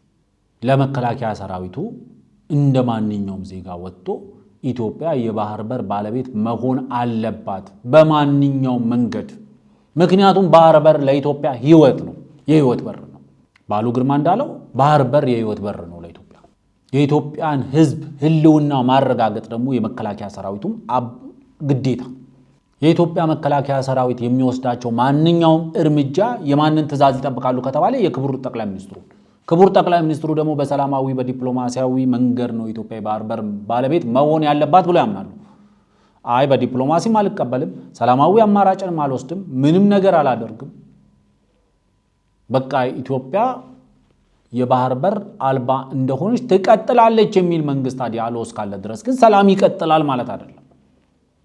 ምክንያቱም ጥያቄው ናቹራል ነው፣ ወደ ጦርነትም እየገፋ ያለው ሻዕቢያ ነው። ስለዚህ ለኔ የኢትዮጵያ መንግስት የሰላማዊ የዲፕሎማሲያዊ የፖለቲካዊ የኮሜርሻል አማራጮችን ደርድሮ ነው ያቀረበው። ምንደበቅበት ዋሻ አጣን ካላላችሁ በስተቀር እንደኔ ባህር በርን በተመለከተ የጻፈ ምናም ብለው ራስዎትን ለመካብ ያደረጉት ጥረት በጣም ብዙ ሰዎች አሉ። የኢትዮጵያን የባህር በር አስፈላጊነት ደግመው ደጋግመው ባገኙት መድረክ ግንባራቸውን ሳያጥፉ ደግመው ደጋግመው የተናገሩ ሰዎች ክቡር ጠቅላይ ሚኒስትሩንም ጨምሮ እነ ዶክተር ያዕቆብን ጨምሮ እነ ፕሮፌሰር አስራትን ጨምሮ በጣም ብዙዎች የወደቁለት፣ ብዙዎች የደከሙለት፣ ብዙዎች የአካልና የህይወት መስዋዕትነት የከፈሉበት ጥያቄ ነው። እርሶ ዛሬ ራስዎትን ለመካበዝ በዛ ላይ መሞከር ተገቢ አይደለም። በጣም ብዙ ሰው ጽፎበታል። በጣም ብዙ ሰው ተናግሮበታል። በጣም ብዙ ሰው አጥብቆ አስሮ አዘቅዝቆ ተሸክሞታል ይህን አጀንዳ። ለመላው ኢትዮጵያ ህዝብ ግን የኤርትራ ወንድም ህዝቦችን ህይወት የሚያስከፍል የኢትዮጵያን ህዝብ ህይወት የሚያስከፍል በሆነ መልኩ የባህር በር ባለቤት የመሆን ፍላጎት የለም። ለዛም ዝግጁ አይደለም። ዋናው መሰረታዊ ነገር የኢትዮጵያ መንግስት በሰላማዊ መንገድ ነው የባህር በር ባለቤት መሆን የሚፈልገው። ከዛ ውጭ ያሉ አማራጮች ሻዕቢያ ቴብል የሚያደርጋቸው አማራጮች ናቸው። የሻዕቢያና የሻዕቢያ በቅሎች አማራጮች ናቸው እነሱ። ያ አማራጭ ተገፍቶ ወደኛ ጠረጴዛ ላይ ከመጣ ግን አሁንም ደግሜ ደጋግሜ እላለሁ የሻዕቢያ ግብዓተ መሬት ይፈጸምበታል። ሻዕቢያ የመቀበሪያ ካፈኑን እንደገዛ ነው የምንቆጥረው። ከዛ አንግል በደንብ መታየት ያለበት ይመስለኛል። አቶ ልደቱ አሁን ጠቅላይ ሚኒስትሩ በሚሄዱበት መንገድ የኢትዮጵያ ባህር በር ባለቤት የምትሆን ከሆነ እኔ ደንቆሮ ነኝ፣ እኔ መሃይም ነኝ፣ እኔ ደደብ ነኝ፣ ስለዚህ ፖለቲካን አቆማለሁ፣ ከፖለቲካ ወጣለሁ፣ የፖለቲካ ጫማዬን እሰቅላለሁ ብለዋል። ደግመው ደጋግመው ነው ይሄን ያሉት። አንድ ነገር በዚህ አጋጣሚ በድፍረት ልናገር፣ በህዝብ ፊት የባህር በር ጥያቄ በእኔ ደረጃ ኢትዮጵያ ውስጥ ያነሳው ሰው የለም፣ የጻፈበት የተናገረበት የለም። ቅድም ንግግሩን አቅርበዋል። ከ20 ዓመት በፊት ነው እሱን የተናገርኩት። በእርግጠኝነት ግን አንድ ነገር ልናገር፣ በሶሻል ሳይንስ እርግጠኛ መሆን አይቻልም። በአንዳንድ ጉዳዮች ላይ ግን እርግጠኛ ነኝ። አሁን ጠቅላይ ሚኒስትር አብይ ባሰቡበት መንገድ ተሄዶ የኢትዮጵያ ህዝብ የባህር በር አግኝቶ ተጠቃሚ ከሆነ በማግስቱ እኔ ከፖለቲካ ለቃለሁ። የፖለቲካ ደንቆሮ ነኝ ማለት ነው። አይገባኝም ማለት ነው። ደደብ ነኝ ማለት ነው። ይሄ ጉዳይ እንዳውም የባህር በር የማግኘት እድላችንን የሚያረቅ ነው፣ የሚያወሳስብ ነው። እነ ዶክተር አብይ አሁን እነ ጀነራል ማነው ስማቸው የታማጆች እነሱ ፊልድ ማርሻል ብርሃኑ ጁላ እነሱ አሁን በያዙትና በሚሉት መንገድ ሄደው ኢትዮጵያ የባህር በር አግኝታ አንድ ወር የውጭ ንግድ ወይም የውስጥ ሸቀጥ በዛ ወደብ ማስተላለፍ ከቻለች ልደቱ የፖለቲካ ደንቆሮ ነኝ፣ ከፖለቲካ ወጣ እለቃለሁ ነው ማለት አይቻልም። ከተሳካ ጨክኜ ነገርኩ። እድሜ ልኬን በኢትዮጵያ ፖለቲካ ነው የኖርኩት። ብዙ ነገር ኢንቨስት አድርጌያለሁ። ከተሳካ እኔ ፖለቲካ አላውቅም ማለት ነው። እኔ የፖለቲካ ማይም ነኝ ማለት ነው። በማግስቱ የፖለቲካ ጫማዬን እሰቅላለሁ። እሳቸውም ደንቆሮ አይሆኑብን፣ እሳቸውም ደደብ አይሆኑብን፣ እሳቸውም መሀይም አይሆኑብን፣ እሳቸውም ከፖለቲካ አይውጡብን። የኢትዮጵያ ህዝብም የባህር በር ባለቤት ይሁን። ለሀገረ ኢትዮጵያ ባይጠቅሙ ለሀገረ ካኦፒ ይጠቅማሉ። አቶ ልደቱ ለእኔ ኢትዮጵያ የባህር በር ባለቤት መሆኗ አይቀሬ ነው። ማንም አጓራ፣ ማንም ዘፈነ፣ ማንም ጨፈረ፣ እሱ የሚቀር ነገር አለ፣ የሚቀየር ነገር የለውም። ትላንትና እሳቸው የባህር በር ኢትዮጵያ ያስፈልጋታል ብለው በምርጫ በሚከራከሩበት መድረክ ላይ የመንግስት ቢሮክራሲውን የተቆጣጠረው ኃይል የባህር በር ጥያቄ ወንጀል ነው የሚል ኃይል ነበር። የባህር በር ጥያቄ ጦርነት ሰባቂነት ነው የሚል ኃይል ነበር። የባህር በር ጥያቄን የሚያነሱትን እንወጋቸዋለን የሚል ኃይል ነበር። እናጠፋቸዋለን የሚል ኃይል ነበር።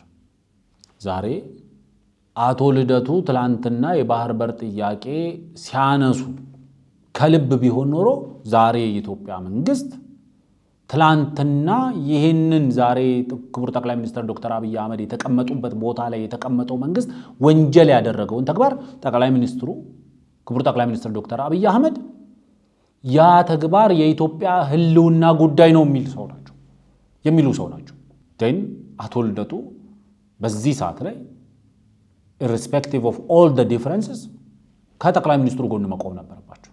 አካሄዱ ላይ መሟገት ነበረባቸው። በዚህ መንገድ ብንሄድ አዋጭ ነው፣ በዚህ መንገድ ብንሄድ ይሳካል፣ በዚህ መንገድ ብንሄድ ያዋጣል ማለት ነበረባቸው። የጠቅላይ ሚኒስትሩን አካሄድ አንሻፈው ለሻቢያ መጠቀሚያነት እንዲውል አድርገው ለማሳየት የሄዱበት መንገድ ተገቢም ትክክልም አይደለም።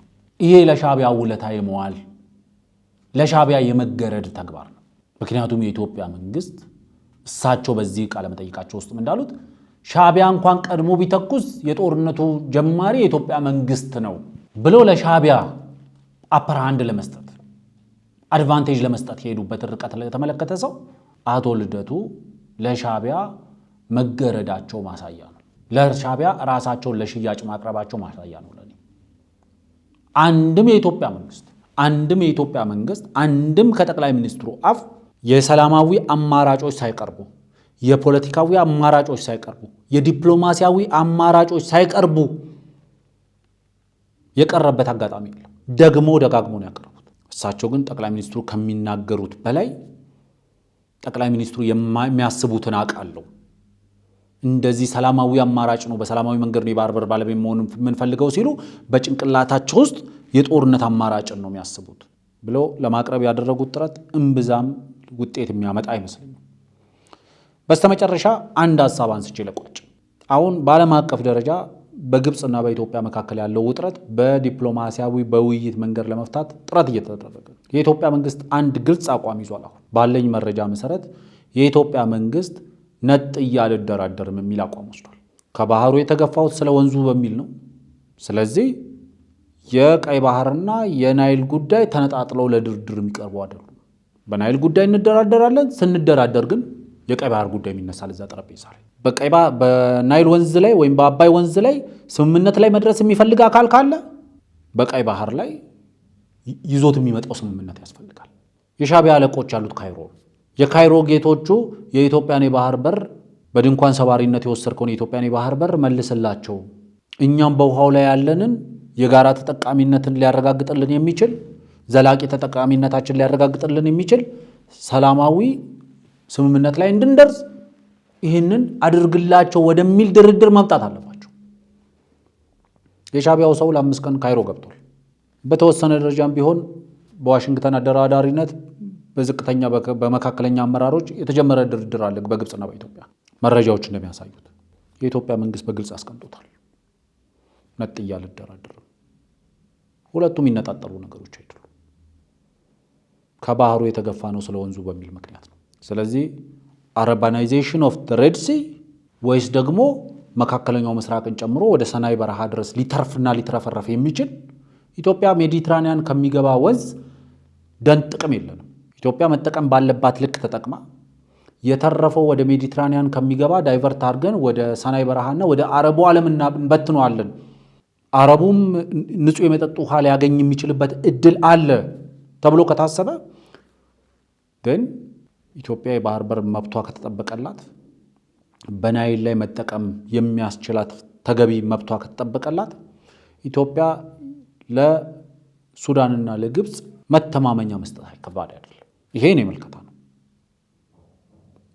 ኢትዮጵያ በአረባናይዜሽን ኦፍ ሬድ ሲ ፕሮጀክት ከባህሩ የተገፋችው ለወንዙ ሲባል ነው። ስለዚህ የወንዙን ድርድር ነጥላ መቀመጥ የለባትም። የኢትዮጵያ መንግስትም ይህንን አንደርስታንድ ያደርጋል። ለዛ ነው የሁለቱ ውሃዎች ስትራቴጂ መጽሐፍ ተቀርጾ በይፋ የወጣው።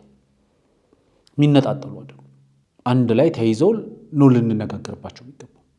ስንነጋገር እናንተም አረባናይዜሽን ኦፍ ሬድ ሲ የሚለውን እብጀታችሁን ተውትና ኢትዮጵያ ወደ ሉዓላዊ የባህር በሯ ትመለስ፣ በወንዙ ላይ በተመለከተ ደግሞ ፍትሃዊ ተጠቃሚነት ይኑር፣ የወንዙን ውሃ ማክሲማይዝ እናድርገው። ኢትዮጵያ ውስጥ የሚደረጉ የግሪን ሌጋሲ ፕሮጀክቶችም ሳይቀሩ የውሃውን አቅም ይጨምራሉ፣ የወንዙን አቅም ይጨምራሉ። ስለዚህ እነዚህ ወንዙ አቅም መጨመር ውሃው ወደ ሜዲትራኒያን ከሚፈስ ደግሞ አዙሮ እስከ ሰናይ በረሃ ድረስ በኤልሳላም ካናል እንደጀመራችሁት አስፋፍታችሁ ወደ አረቡ ዓለም ማድረስ የምትችሉበት እድል ይፈጥራል ብሎ መደራደር መነጋገር ይቻላል። ከዚህ በፊት አንድ ነገር አንስቼ ነበር። ለምሳሌ በዲፕሎማሲ ብሪንክማንሺፕ ዲፕሎማሲ የሚባል አለ። ይሄ ዲፕሎማሲ ምንድነው? አንድን ሀገር ጫና ውስጥ በመክተት የምትፈልገውን ነገር እንዲቀበል ማድረግ ነው። ብዙ ጽሁፎች ውስጥ እንደ ምሳሌ የሚነሳው የኩባን ሚሳይል ክራይሲስ ነው። የኩባን ሚሳይል ክራይሲስ በአሜሪካና በራሽያ መካከል የነበረ መፋጠጥ ነበር። ያ መፋጠጥ በክሩስቼቭ እና በኬኔዲ ስምምነት ነው መጨረሻ ላይ የተቋጨው። we were eyeball to eyeball የሚለው ንግግር የሚመጣው እዛ ጋር ነው። አንደኛው ጨፈነ እንጂ አይን ላይን ተፋጠን ነበር። በቃ ኦልሞስት ዓለም በታሪኳ በዛ ደረጃ ለኒውክሌር ጦርነት ቀርባ አታውቅም። ከዛ በኋላ በተደጋጋሚ የሚነሳው ብሪንክማንሺፕ ዲፕሎማሲ የሚባል አለ። የኢትዮጵያ መንግስት ብዙ ሰዎች ሻቢያ ጋር ጥሩ በነበረበት ጊዜ የተለያዩ ተቋማቱን እየከፈተ አሳይቶ እንደዚህ አድርግቶ እንደዚህ that was also part of a diplomacy። ምክንያቱም የሻቢያ መንግስት አሁን ነው የስገባው፣ አሁን እየገባው ነው። የፈለገውን ቢንጠራራ የኢትዮጵያን ኢኮኖሚ ያህል ሊደርስ አይችልም። የፈለገውን ያህል ቢጠራራ የኢትዮጵያን ያህል መከላከያ ሊገነባ አይችልም። የኢትዮጵያ መንግስት ይህን እነዚህ ድሮኖችን ገዛው ሲል በሚስጥር መያዝ ይቻላል። በአደባባይ ስትነግረው ኮምፒቲሽን ውስጥ ይገባል። ደን ራሱን ባንክረፕት ያደርጋል። ይሄው ሰሞኑን የኢትዮጵያ መንግስት ህወሓቶች ከትግራይ ህዝብ ስም የሚገባውን ነዳጅ አውጥተው በአዲግራት በኩል ለሻቢያ እየሸጡ ነበር። ስለዚህ የኢትዮጵያ መንግስት ለትግራይ ህዝብ ከሚልከው ነዳጅ ላይ እየቀነሰባቸው ሲመጣ አዲግራት ላይ ነዳጅ ማግኘት አልተቻለም። እነ ቶታል እና ሌሎች ድርጅቶች ከኤርትራ እየዘጉ እየወጡ ነው። ስለዚህ ከፍተኛ የነዳጅ እጥረት አስመራን ጨምሮ አለ። ያለችውን ጥሪት ከኢትዮጵያ ጋር አላስፈላጊ የሆነ የጦር መሳሪያ ፉክክር ውስጥ ገብቶ መሳሪያዎችን ለመግዛት ጥረት እያደረገ ነው። ይሄ በዝሆንና በእንቁራሪቷ መካከል እንዳለው ተረት ነው የሚሆነው። ዝሆኑ የሚጠጣውን ያህል ውሃ ጠጣለው ብላ ያሰበች እንቁራሪት ተተርትራ ሞተች እንደሚባለው የሻቢያ ኢኮኖሚ ከጦርነቱ በፊት ባንክረፕት የሚያደርግበት ሁኔታ ላይ ነው አሁን ያለው። this is also a diplomacy። በአደባባይ ታደርገዋል። ያለህን የድሮን ሲስተም፣ ያለህን የፋይተር ጀቶች፣ ያሉህን የሚሳይል ሲስተም፣ ያለህን የኤሌክትሮኒክ ዋርፌር ሲስተሞች በይፋ እያወጣን ተስተን በቀጠና ያሉ ሀገራት በተለይ እንደ ሻቢያ ያሉ ሀገራት ኢትዮጵያ ጉልበት ባወጣች ቁጥር ጉድ ልታደርገኝ ትችላለች ብሎ የሚያስቡ ሀገራት ያላቸውን ኢኮኖሚ ከዜጎቻቸው ላይ እየቀሸቡ ጦር መሳሪያ ይገዙበታል። ይህን ጦር መሳሪያ ከገዙ በኋላ ኢኮኖሚያቸው ባንክረፕት ያደርጋል። ህዝባቸው እንደዚህ አይነት ሁኔታ ውስጥ ይገባል። አሁን ያለው ሻቢያ ውስጥ እንደዛ ነው። ከአንድ የውጭ ዜጋ ጋር ይህንን ጉዳይ በተመለከተ እያወራን ነበር ከትላንት በስቲያ አይ ቲንክ። ስለዚህ ዋናው መሰረታዊ ነገር እኔ በግልጽ የማውቀው ዋናው መሰረታዊ ነገር ሻቢያ ለማንኛችንም አይጠቅምም። ለኤርትራ ህዝብ አይጠቅምም፣ ለኢትዮጵያ ህዝብ አይጠቅምም፣ ለትግራይ አይጠቅምም፣ ለአማራ፣ ለኦሮሞ አይጠቅምም። የሻቢያ ግብአተ መሬት ሳይፈጸም ኢትዮጵያ የባህር በር ባለቤት ትሆናለች ብዬ አላስብም። የሻቢያን ግብአተ መሬት መፈጸም ደግሞ ኃላፊነት ያለበት የኤርትራ ህዝብ ነው። የኢትዮጵያ ህዝብና የኢትዮጵያ መንግስት ወደዚህ ተልእኮ ውስጥ የሚገቡት የሻቢያ መንግስት በኢትዮጵያ ውስጣዊ ፖለቲካ ውስጥ ገብቶ ማንቦጫረቁን የሚቀጥል ከሆነ ግን የኢትዮጵያ መንግስት በዓለማችን ላይ እጅግ አጭር በተባለ ጦርነት ሻቢያዎችን ከስልጣን አስወግዶ ለኤርትራ ህዝብ ለቀጠናውም ሰላም የሚበጅ መንግስት የኤርትራ ህዝብ እንዲኖረው ይደረጋል። የኤርትራ ህዝብ ለኤርትራ የሚያስብ መንግስት ያስፈልገዋል። ከዛ በኋላ ከኢትዮጵያ ጋር ያሉ ግንኙነቶች መስተካከል ሲጀምሩ ኢትዮጵያን የባህር በር ባለቤት ማድረግ የሚቻልበት ሁኔታ ይፈጠራል ብዬ ነው ማምነው። ስለነበረን ቆይታ ከልብ አመሰግናለሁ። ረጅም ጊዜ ነው ያስኳችሁ። እንግዲህ ዊኬንድም ስለሆነ ዊኬንዱንም እያረፋችሁን ብትመለከቱት ከረዘመባችሁ ሀሳብ አስተያየታችሁን ግን ኮመንት ቦክስ ውስጥ ጥያቄም ካለ እዛው ኮመንት ቦክስ ውስጥ አስቀምጡልን። ዋናው መሰረታዊ ነገር ፕሮግራማችንን ከወደዳችሁት ላይክ እና ሼር ማድረጋችሁን ሰብስክራይብ ማድረጉንም እንዳትዘነጉት። ዋናው ቁም ነገር እናንተ መመልከታችሁ ነው። እናንተ በተመለከታችሁት ቁጥር ለብዙ ሰው በደረሰ ቁጥር ደግሞ እኛም በዛ እየተበረታታን ደጋግመን እየመጣን ፕሮግራሞችን ለመስራት እንችላለን።